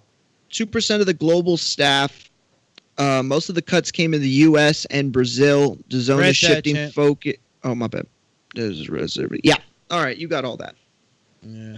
It's crazy, man. Crazy. On, Chan. I thought you was giving us a new report. You giving us the old report. No, I thought this was a new one because it was a different. No, it was a different thing, but it's all good. Yo, fist pump. Bam. Steve, it's on you. Turkey. Steve, it's on you. Yeah. Guys there? Yep. Steve. Let me ask you guys a question. Oh, great interview, by the way. I like that kid. You know, it's so important for a young guy like that to reach out to the community like he did. I like that story. He's a good dude. But let me ask you this. Why do you think, you and Mario and Ness, why do you guys think DAZN hasn't built a bubble in the U.S.? You know, like Top Rank has built theirs in Vegas, you know, PBC built one in L.A. Like, why haven't we seen a bubble? Because you putting that pressure on DAZN. DAZN's a broadcast. Did ESPN build the bubble or Fox? No, the promoter builds the bubble. That's why you told me to get Brittany on here, and she explained it to you, that it is costly for her, not for the network. So you asking a network in DAZN to build the bubble. What about, okay. What about Golden Boy then? How come they haven't done that? Or at least... You know why? You know why? Because they can't. Yeah. Because listen, they get 17.5 million per date, right? But they ain't getting them dates because they ain't got Canelo happy, and that means DAZN not happy. So DAZN scrapped their August 28th date. Didn't you see that? The opponent wasn't what they wanted. What? Why do you think that is? DAZN is playing hardball. Now money matters. What you mean? Why they think that is? You could Yeah, tell. look, they were given crazy money for fights that now they're like having buyer's remorse for. So it's like at this point, they're realizing that they can't continue to do that without some sort of, without the payback being the subscribers. And because, look, the model was off. That's just the bottom line. The model was off. And now they're trying to go back and correct it. And they're doing it through Canelo and Golden Boy, and it's not working for them. Wow. All right. Well, I just wanted to hear what. I'm curious to why they haven't done that. I don't think they can. Honestly, I don't think that they have it in them to. He's still asking for an answer to that. Come on, Steve. You know that's a dumb question, bro. Like, how could a network build a bubble when no other network has done that? Why are you putting this ridiculous standard to DAZN? They got to be. But he's first saying that network. DAZN. Why would they have it with Golden Boy either? Like even the way that Top Rank did it with ESPN. Listen. Matchroom is with DAZN. They made their own bubble. Like stop putting it on DAZN. Like That's some crazy weird shit that he wants to just keep beefing with DAZN. Like, DAZN is a broadcaster. All his tones about DAZN are so negative, and that's the fucking problem with people. Okay? Why are we acting like stupid? DAZN is good. They messed up. But didn't PBC as well? Didn't it take time for PBC to get it right too? Didn't PBC get sued? Didn't PBC lose millions and millions and millions and millions of money? Millions of dollars for Waddell and Reed. Like, you gotta break some eggs. Like, at the end of the day, DAZN is better for us as consumers. Y'all wishing on the downfall of DAZN. Wish for a new leader. Wish for Heyman if that's what your cup of tea. Wish for Bob if that's your cup of tea. But don't wish for the fucking end of the $10 app. You know what I'm saying? You want to get rid of the dudes giving you high quality fights for $10. Regis Prograis was still on there versus Josh Taylor, right? All the WBS fights were still on there, you know? AJ Ruiz was still on there. Whatever was on there was still on there. You can't act like it was bad. It wasn't the best, but it wasn't bad. All of a sudden, Top Rank's fucking diet bubble is good. All them insurance salesmen. Come on, man. We always trying to prop. And that's what I said about a specific cause. Like, you got to break someone down to make your call right. Like, you don't got to break down no promoter. Well, promoter you could break down. You ain't got to break down no network. The network has nothing to do with it. Until a network makes a bubble, DAZN does not need to make a bubble. It's just unfair to ask them to make a bubble, but ESPN, the bigger network, didn't. Fox, the bigger network, didn't. Showtime Premium Network, they getting $10 plus from us, and they didn't. Now, if you go back and you say, well, Ness, I talked to Brittany or I did my digging and every bubble has gotten assistance from the broadcaster, I could agree with you and say that's like a site fee from back in the day. When you're going to do a fight in Staples Center, you get a site fee. Maybe they worked that out because of the pandemic. But Eddie still did that. DAZN is a broadcaster. There's multiple promoters on DAZN. So, you know, Eddie did his bubble. Maybe Golden Boy should have did his bubble. Your beef is with Golden Boy. Eddie did his bubble. That bubble shit is expensive, isn't it? You heard the promoter. Steve asked me to get Brittany. Brittany told him how expensive it is to do the bubble. How much the testing, all the tests. We just had a PBC fighter. Absolutely, I remember just had a PBC saying, fighter who said how much he had to get tested just before he got in the bubble. It's just people crazy wishing for the downfall of DAZN, like they not offering us the dollar menu. Dollar menu. You dog. gotta love the dollar menu. Like, what the hell, bro? I don't want to pay $80 a fight. Is Danny versus Earl a good fight? Yeah. But would I rather pay $10 a month for it? Hell yeah. So wish for the leadership to change. They got it wrong. Who's ever corporate restructuring. Who's ever at the helm got it wrong. Let someone else drive the car and get it right. Come on, you gonna tell me you don't wish the PBC had an app? All the shit they got. Oh, you on Fox. No, now the fight switches. You on Fox Sports. No, now you can watch these guys on the app that don't have all the fights. Give me a DAZN app with PBC with all the fights right now. If I want to go watch anything DAZN put out for the last 2 years, it's there, gentlemen. Don't negotiations go out the window though if you kind of If I want to watch PBC, I gotta ask. Do me. You know where the link at for this one? Oh yeah, the PBC released Ugas on their YouTube. Oh, but Showtime got one of his fights on their on demand, and Fox got one on an app, and this one ain't even there. Come on, bro. Like, don't you as a fan want the catalog right there the way the Top Rank and DAZN have it? You just type in Top Rank on ESPN, comes out. Endless scroll. What fight you want? You want to see Crawford all night? Go see him all night. You want to see Mike? All their old fights, Floyd's, Oscars, everything is there, even on DAZN. All the Floyd fights that Golden Boy had the rights to. Like, let's stop lying. As a consumer, give me the on-demand library. I'm busy. I got 4 kids. I can't watch your shit live every time. I want to go back. You think there's not fights that you and I both missed? How do we watch them? Tell me. Where they at? Because they don't got an app. Where they at? They don't got an app. Super chat. Israel Weber, my man Izzy. Completely agree with Ness. Y'all hating on the benefit, at least in concept, to boxing fans. Exactly, bro. Like, yo, that's like somebody saying, yo, Ness, I see how much you smoke. Here, take this for $5. I know you paying $500. No, $5? Ha! Why? Why would I take that? And you're devaluing it. Like, all these weird excuses. My man, is that shit potent? Is he still Canelo? When I roll it up and smoke it, is it still Canelo? Yeah, it's Canelo. Well, let me get it. Listen. Here's the only thing that I'm going to say, okay? Because I get what you're saying. You haven't said an incorrect thing so far. And here's the other thing. You know Steve. I know Steve. So you understand where some of his frustrations are coming from beforehand. But I don't think it's fair to, put more into his question. If you just look at his question as a basic, question and just look at it at face value, he's asking, why isn't the Netflix of boxing doing anything to give us boxing? At what level? Like, everything they want to do is big because they've spent such big money.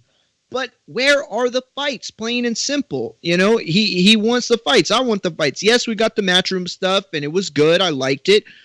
But, let's be real. There's nothing on the horizon, it seems like. Like, everything is just up in the air. And as a consumer who's paying for it, it's just, I don't know. It's not fair. It's like, it's Canelo taking up, because of the times and everything that's going on. Is he taking too much money out of what maybe they're trying to do with other fighters? Like, exactly. Yes. The answer is yes. And that I think that's not his fault. It's not. But it's affecting. Champ, I can see how it's affecting everybody. It could affect everybody else. Fact of the matter is, with statements like that, you see what side of the street he lies on, bruh. Whatever Mario just said about the budget, and how it could affect, the money that's obviously being lost because of the times. It's not allowing them to pay Canelo freely as they would have, so that or to become the Netflix of boxing. No, yeah. that's what I'm talking about. Like, it's unfair for anyone, and I'm generalizing. This isn't an attack on Steve. This is an attack on the attitude and reaction of Steve and others that share the same opinion.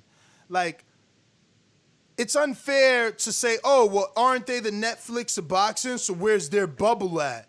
Like, again, unfair standards, right? Now we're holding a company to marketing ploys. It's like, well, you said that.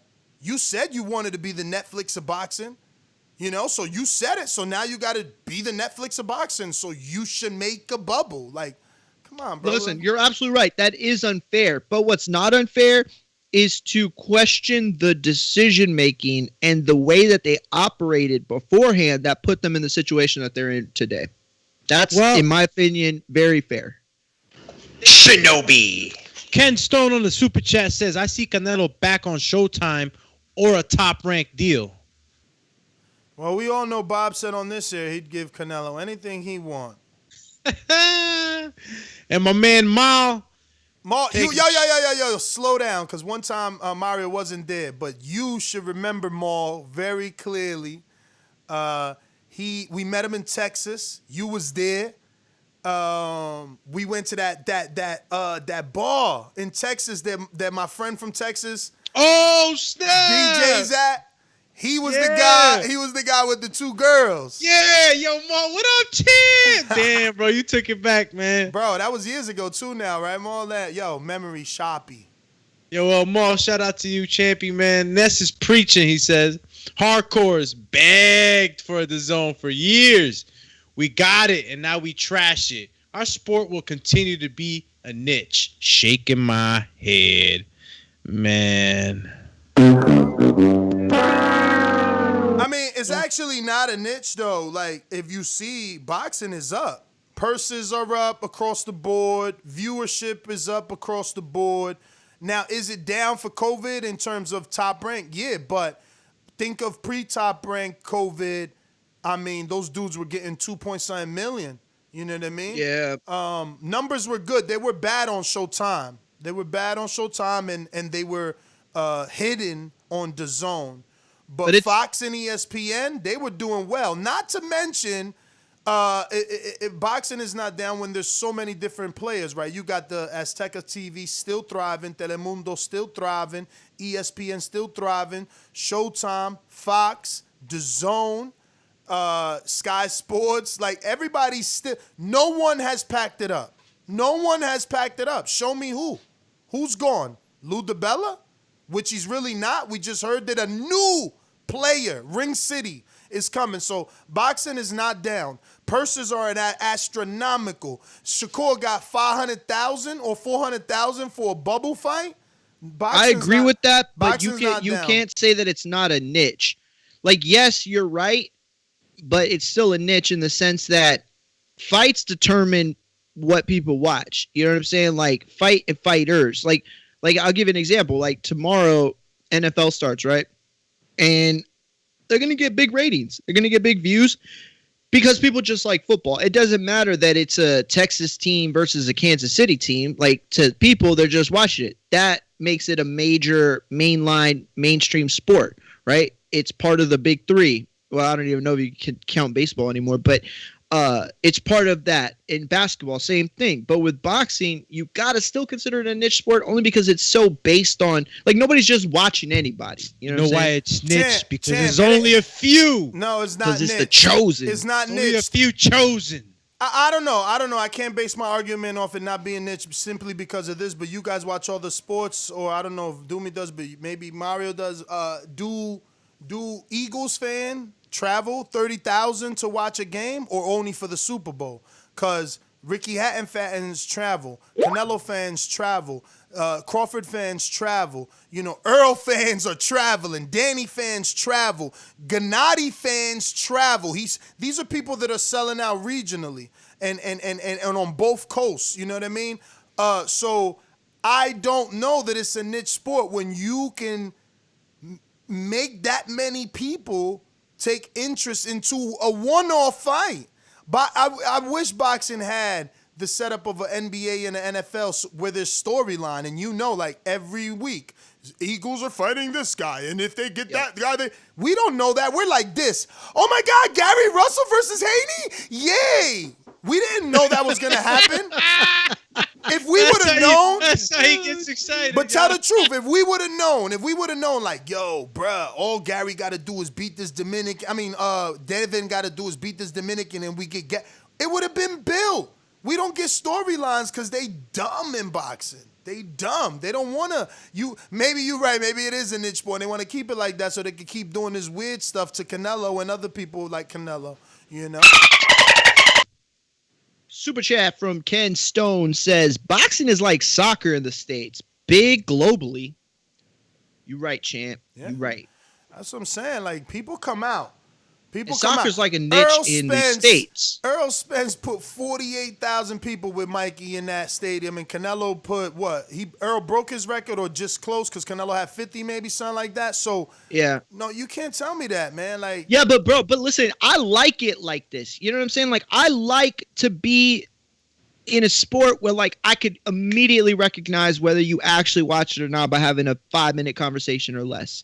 You know what I'm saying? Like, how many people you see out there, and y'all probably, you don't watch football, Ness, but, like, I come across so many people that talk football, right, or baseball or basketball, that don't watch the sport, like, don't really know anything about it, but they talk about it all the time. Does that happen in boxing? Sure. But to a degree, those people watch the sport. You know what I'm saying? Like, you don't ever have people that don't watch sport talking about the sport. It just doesn't really happen that way. So I like to be part of a community that is so like strong, so heartfelt. Like people that watch boxing love boxing. Like I would be willing to bet 90% of boxing fans are hardcores, right? The people that watch and they love the sport, love it, right? I don't think that you could say that for football or basketball. You know, I think the people that watch it, they enjoy it. It's something that they do while they're off. Maybe they have a couple beers, whatever. But the people that I know from this platform and from just my life, they're real boxing. Yeah, but fans. the issue with growing the sport is the Real lack of thing, merchandising, right? Like your son is born and you put a NFL football in his crib, or you put I'm showing my age, a Jerry Rice jersey on him. You know what I'm saying? Like you don't put what do you put for Floyd? What do you put for Earl? What do you put for Canelo? Yo, that's a great point. Like it's nothing that could be instilled and passed down through generations. It's something that it's got to be like this. It's got to be a podcast like us that continues to give you information daily because there is no storyline. Everybody, look at what PBC did this weekend. It's just that's a bad word. It's just so bad what they do. They literally put Joe Goosens top 10 PBC welterweights. That's like the most clownish level of clowning.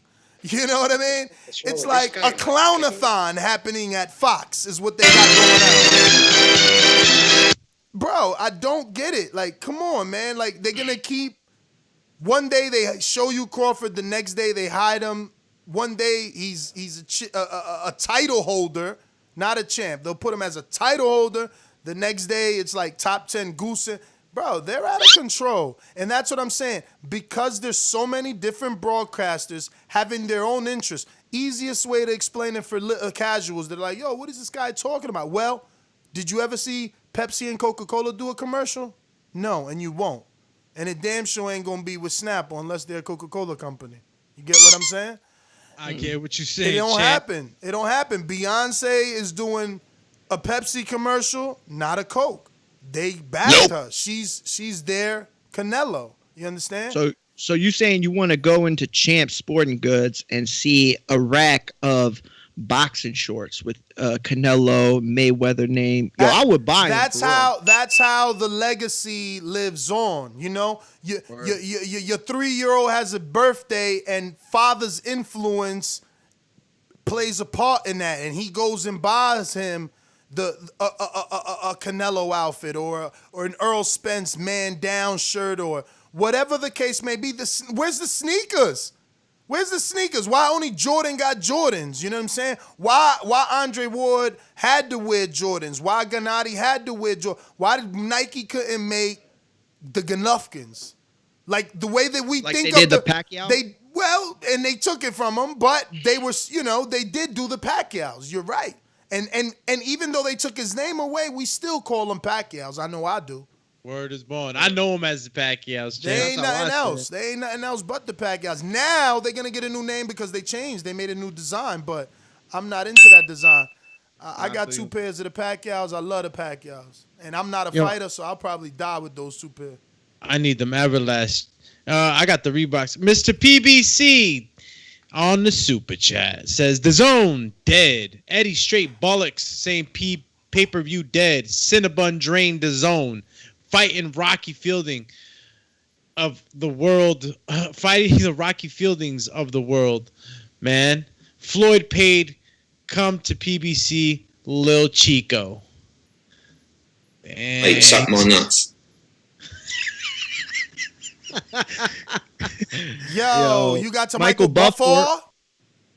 Michael Buffer says, Steve, a Wilder fan. He's happy Eddie and DAZN are failing. Oh, snap. Steve, you have been unmasked. It always, says, goes back to Wilder for these guys. Mr. PBC on the return says, RIP by Jeezy, Dead Zone, baby boy, Eddie, no cash back. No cash back, Eddie. Cash back, you slip in the credit card. You want cash back? No cash back. Oh, you know what? And like I think boxing is missing like that merchandise thing, and they could do it. Like Like when you see like football, okay, for example, like Cowboys, every year they got a sideline hat, right? Every football team does. They got their sideline hat. Some of them make one or two. And every year people collect them, right? Like, why shouldn't there be like the shirt that Mayweather or Canelo or, you know, Earl Spence or somebody puts out like, oh, well, this was a shirt that I designed for this fight. Yeah, there are fight shirts, you know, but let's be real. Like most of the time, people take the design, make them themselves, sell them outside the stadium. Hell You know what I'm saying? Like there's no like there's actual no major merchandise like that. There's no major that's hunting them down. You think, yo, Nike don't be getting bootleg like that. Like, yeah, there's bootleg of everything, but you know, when you got a major, they run down on that, man. They ain't letting themselves get you know, copied like that. But anyway, we went to Stainless on his boomerang. Last boomerang is Stone Bone. Stone Bone. What up? What up? Hope I'm clear, man. I'm out here moving around in the snow. We got our first little snow out here. Hey, I hear people saying free Canelo, but y'all ain't really saying free Canelo. Y'all saying I want to pay per view Canelo, because you basically getting to see him for not free, but below exchange rate, as we say in the business. And hey, I would rather. I'm not a big DAZN guy. I done had it. I got it a little bit after that for that year. I was like, I might as well get it just because I'm a boxing fan. It's $100. I'm gonna smoke $100 in trees today. So hey, why not a whole year of boxing? So I did it, and I benefited from it. I seen AJ get knocked out, come back. I see Pro Grace Taylor. I seen a lot Canelo fights, but listen, Canelo is not in the wrong here. He's the one that they gave the check to. If it's on you, if you married a woman and don't do a prenup, that's your fault.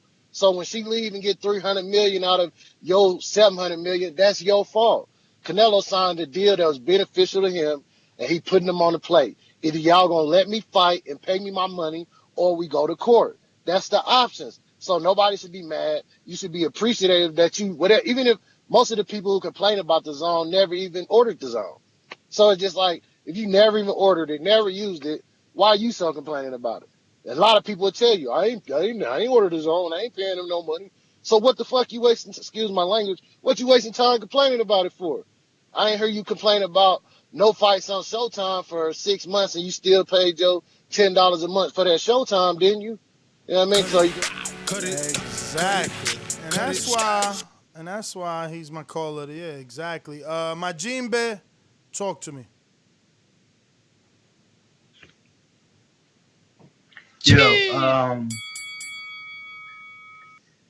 So, I mean, I'm glad that he's doing this. I think he has the right to do it. It just hasn't worked out for him. I don't think business-wise, financially, yeah, maybe, but for in the long term, I think he's just better off splitting off. But I'm gonna say I don't see how they're gonna survive without him. My a large part of my family are casual fans, and they only have the zone because of Canelo. They're not going to keep Canelo for Joshua Pulev. It's just not going to happen. And they don't know who Ryan Garcia is. They really don't care about Triple G. So I can see them losing a lot of their base off of this Canelo situation. But that's my call. Great job, guys. Talk to y'all later. Word, I second that. That's the way my family is. And not just that, but the older people in my family that have been watching the Canelo fights on DAZN never subscribed. Somebody went to their house, put their, password in and stuff, let them watch the fight, right? Because they're older. They didn't even know how to sign up. But I guarantee you, my older family that watches boxing would be happy to have Canelo back on pay-per-view. I want to shout out Ja the Real. He signed up to Patreon, paid for the year. You on that $3 level, so you get to join us on the TBV Pick'em League. You can ask certain fighters questions. You'll be part of all the polls and stuff like that. You can make all the decisions for boxing bars when it comes to voting, etc. And thank you for the support. We got Boomerang J-Mac.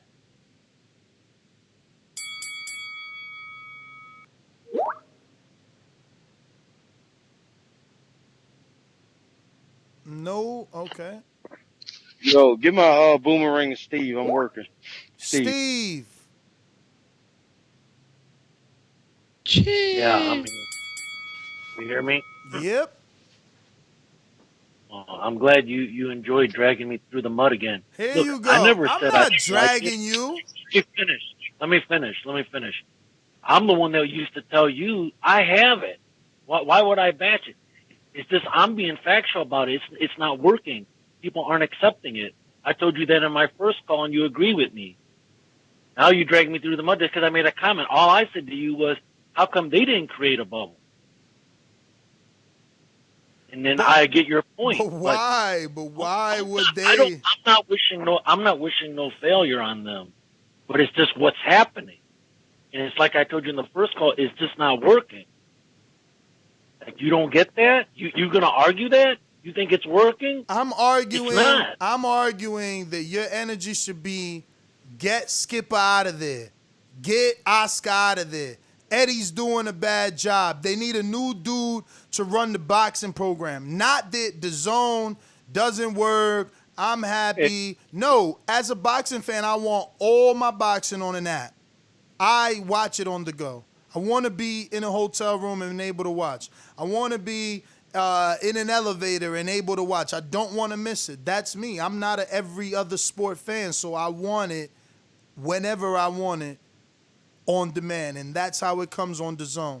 DAZN, in theory, is great for us. It just needs a new person driving the car.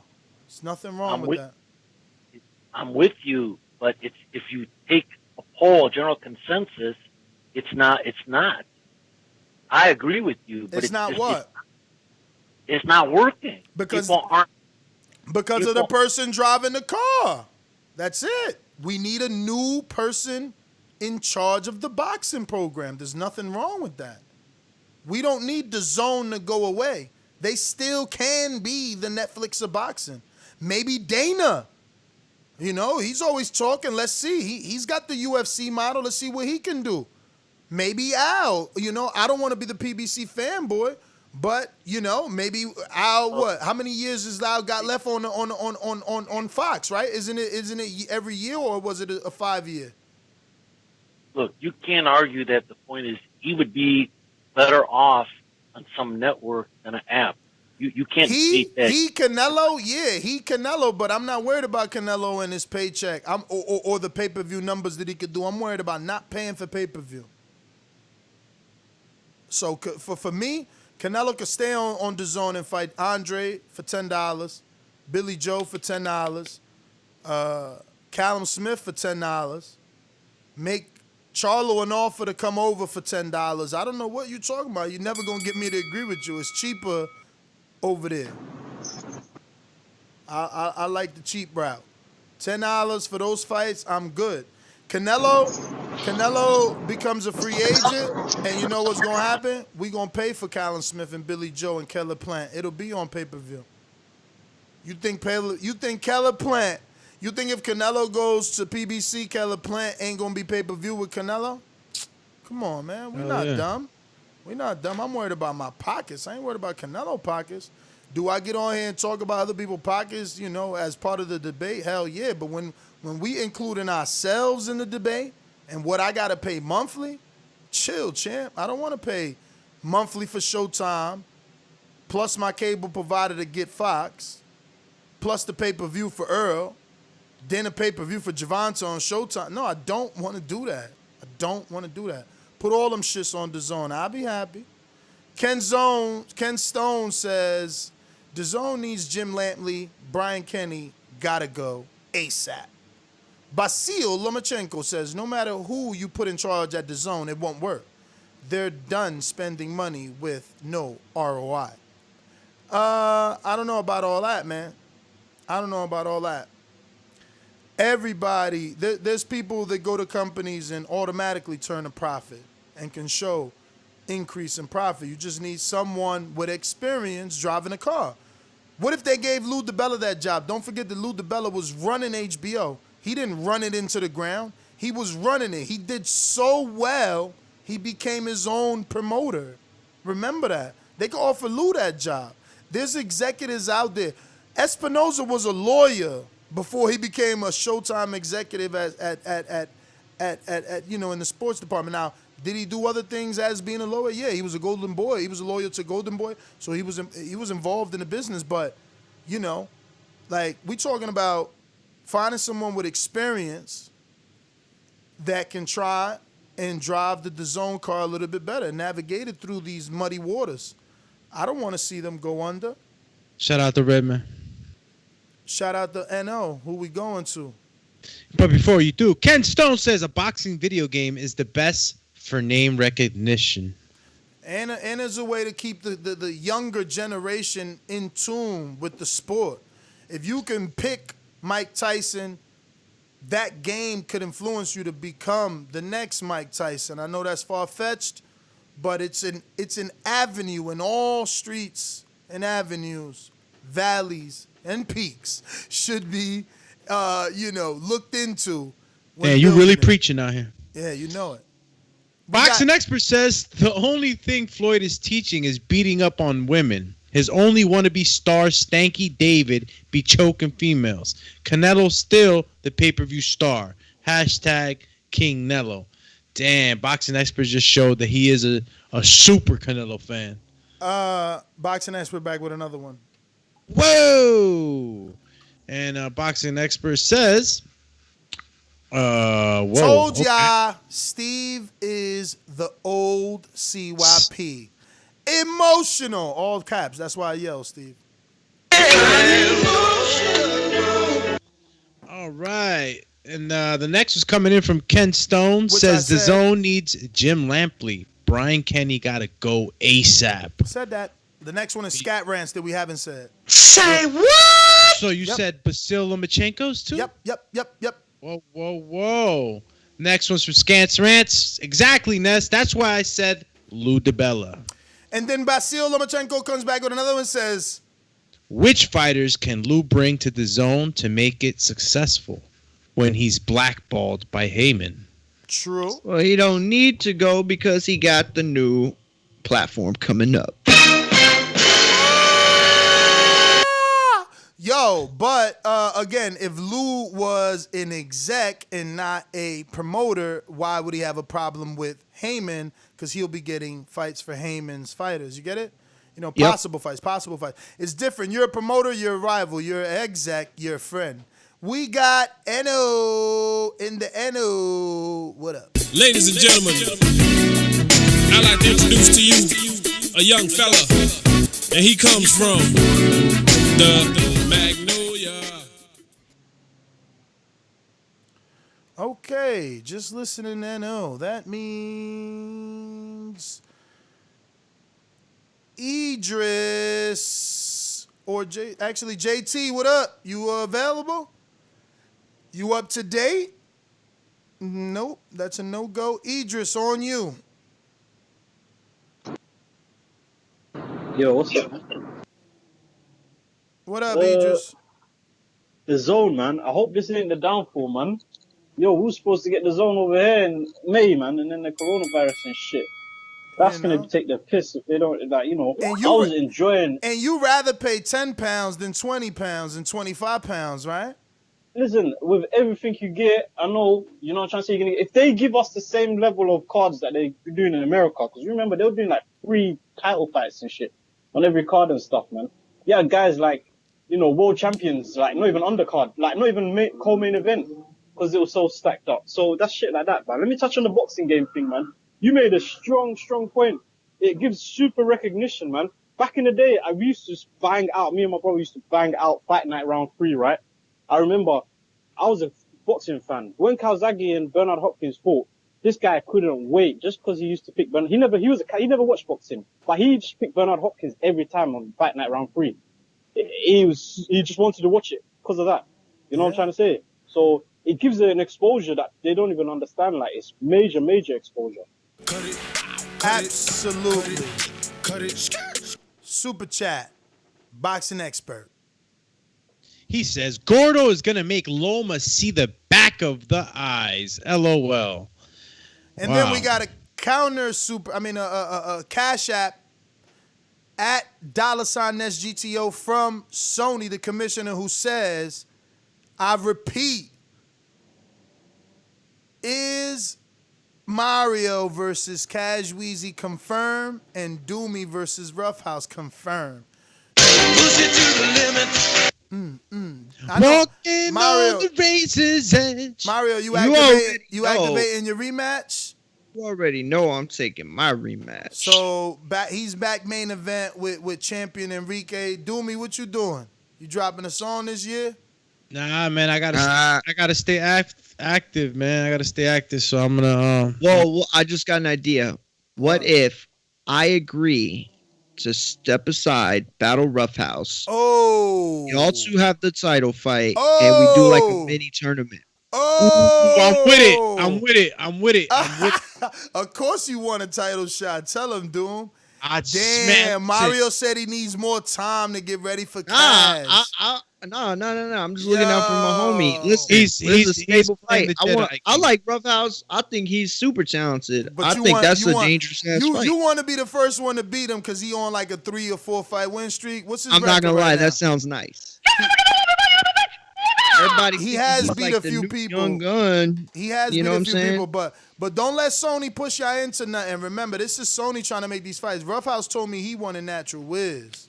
You know what I'm saying? Oh, word? Yeah, I don't know if that's changed. But I think that he would rather have a shot to get a shot at the title, wouldn't he? I want to make Idris versus greatness. Me and my matchmakers from Nova Scotia, you know, we've been talking, and we want Idris. He's ECP. That's Ness's Richard Schaefer. Last week.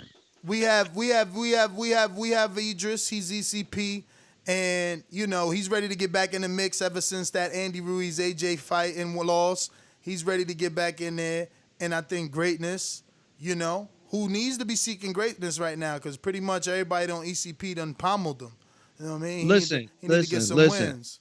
I got my verses done for Cash, so it ain't nothing. And that's what I already thought I was going, but it hit me like a bolt of lightning. How dope would that be to give Doomy, who's been the mandatory for like a month now. I feel like Dillian White out here. Give him his title shot, right? I take Roughhouse on. Winner becomes the mandatory, and then the winner gets the title shot. Boxing expert says, bruh, Mario losing looks staged. Corruption, laugh out loud. Mario threw the curse word in there, man. Bruh. Both your losses. Mario dropped the curse word. The curse word. Ran off cursing like. Yo, both your losses are technicalities, bro. What's up with that? Bruh, it was Pussygate all over again. Pussycat Gate all over again. No. All right, so we got JT. I think he's ready, right, Jay?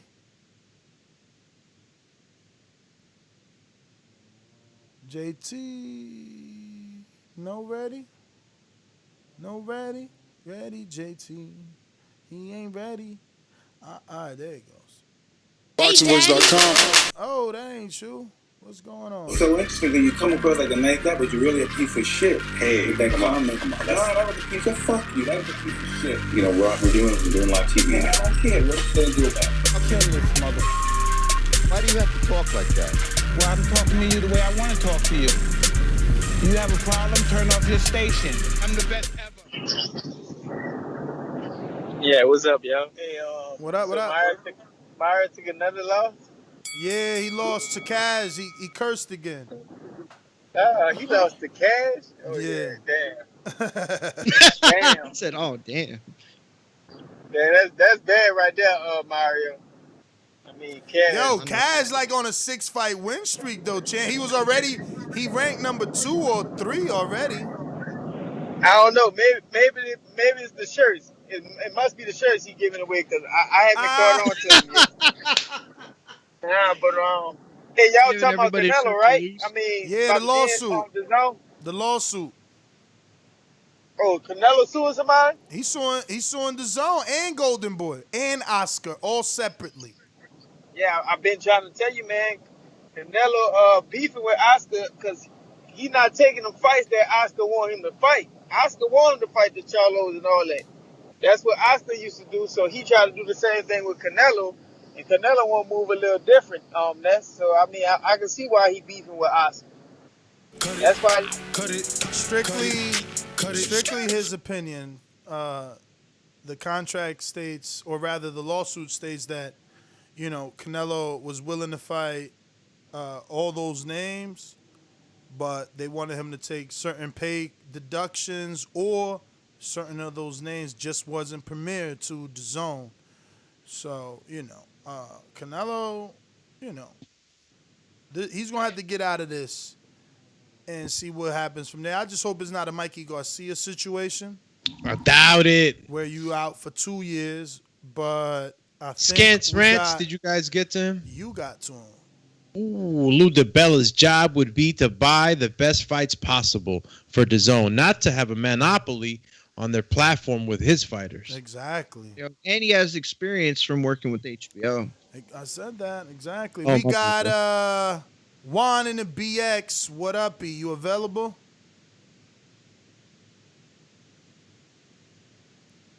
No.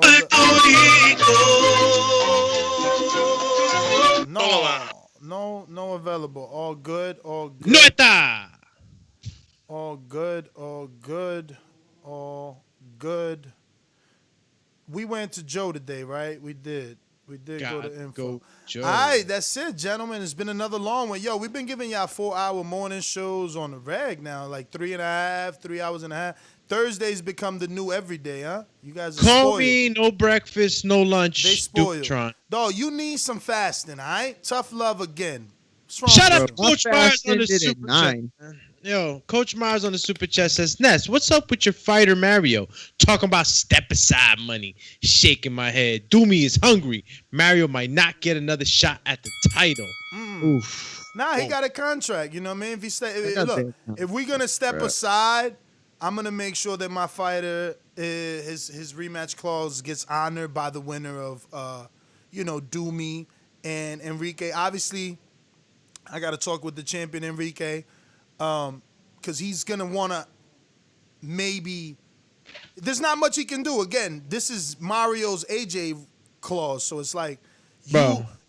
Can Enrique ask for a little bit more money? Can he? No, he can't. Can he get a little bit of cake sent to his room? Maybe things like that. The people. I'm doing a Devin Haney on him right now. You've been calling my name for a long time after I beat him. Give me my shot. I gave you your shot. Give me my shot. No, I mean, it's not even about give you your shot. It's more like the time is now, because he lost to you and you the number one contender. Like, it's just the natural order of things. You giving him the rematch. You've already beaten him. He, no matter what, yeah, he's my fighter, but the truth is still the truth. Like, he needs to avenge that loss. So, that's that. Call him the Avengers. Word. And we 4 hours we did put in, and almost more, right? 9, 10, 11, 12. Yeah, about 4 hours in. We appreciate y'all. We do here at the TBV fam, and appreciate the thumbs up. If you haven't subscribed, hit the subscribe button. If this is the first time you tuned in with us to Talk Boxing, man, welcome to the family. But you're not truly in the family until you get that nice little red rose in your breast pocket and you hit that subscribe button. If you ain't, privy to when we go live, that's because you didn't hit the bell. So if that bell ain't shaking, you ain't baking with us in the morning and into lunchtime. So hit that thumbs up, hit the notification bell, subscribe, tell a friend to tell a friend.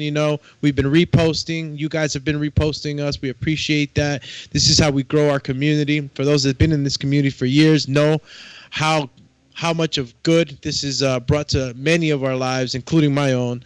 So we continue to ask you guys, spread the word. Yeah, man.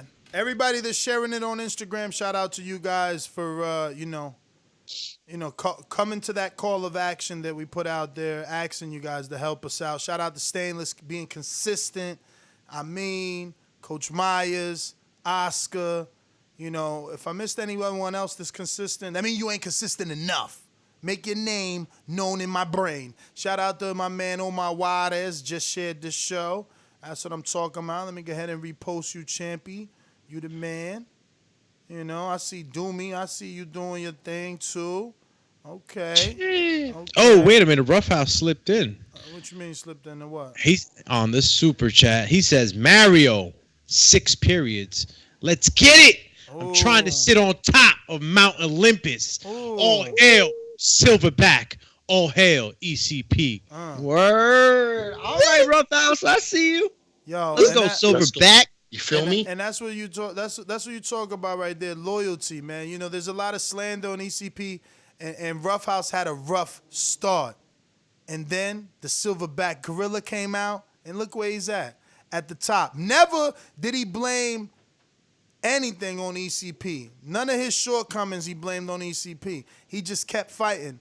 We kept putting him in fights. He kept knocking down the bowling pins, man. He ain't pull a king. He ain't pull a King Ryan. Yo, Roughhouse, actually, you need to get with Stainless. We need to hear you. I need to hear you on one of these verses, on one of these tracks that Stainless out here pumping. Which I'm going to go with this. Should I go with the... Damn, yo, Stainless, what else you sent me? Do I do a boxing bars again on the outro? What I go with? This one called Boxing Bars Hall of Fame. But you sent a few. Which one? He said, here, play this one. Which one? Oh, that's the same one. Okay, what's this? I don't know. We're going to have to go with the same one. We on the way out. Next GTO, Instagram and Twitter. Stainless. After Mario and them go, you going to take us away? Go ahead. Mario and them do me. You know? At Maury Mugi on Twitter. At Maury Mugi on Instagram. Hit me up. Shout out to Omar Juarez. Brownsville, Texas's own. Yo, holding it down. You thought it was over. My Jimbe Boomerang. We only went through him once. What you mean? Thinking the show done. Y'all crazy. Crack the whip. Y'all ain't going nowhere. My hash brown is done. Look, he don't even, you lucky. He don't want to talk, yo. He don't want to talk. He don't want to chalk. Yo, so it's on you, Doomy. And you already know, guys, hit me on IG, Alex_Doomsday_LAINEZ. You can catch me on Twitter, AlexLinusTBV, and TikTok. Not that I'll ever return, but you can catch me on there as well. That's so weird to say, but Idris, why you ain't on this? I mean, where your verse at? Mario, Doomy. Calling all rappers, where you at? Stainless. Woo! Yeah. Detroit, stand up, Tony Harrison. What up? Cut from the senior class in the game of champion. Sleeping on my style, mean photos for the canvases. Heavy is the belt of the king. Lift the cameras up. Life breeds skills, but leather build character. Countdown to greatness, 10 seconds for my challenger. Champs raise hands and give hugs to the managers. Lift each glove in, legend if you spelling it. King of the ring, now everybody yelling it. Ladies and gentlemen, welcome to the Hall of Fame. Tonight's inductees, Info, Joe, and Stain. You know both they names and what they brought to the game. Info moved on the coaches, Stainless still trains. Gets on stage, put on the show. Center ring, punchlines, delivery. My boxing science is chemistry. Mix it up with Stainless and it's explosive up in the ring. I float like a butterfly, sting like a killer bee.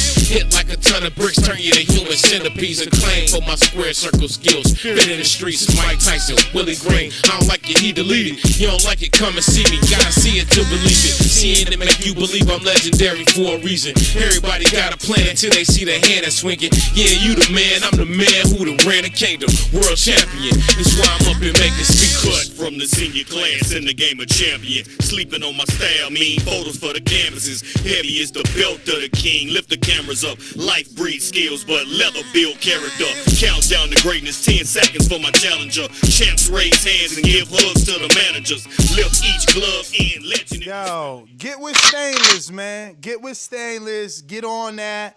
Do not hit me up. I'm only K Slay. I'm DJ Clue. You feel me? Like, yo, you remember DJ K Slay Thursday night? Lock in? Hell yeah. With the bars, it'd be like, cell block, lock in. C99 New York. Lock in. What? Yo, you used to wish they called your state, bro. Like, yo, I'll meet you. What? Listen, man. But Idris, I want to see y'all. Listen, this is a call to ECP, man. The rest of y'all gonna follow suit because that's what y'all do. A-sides lead the way.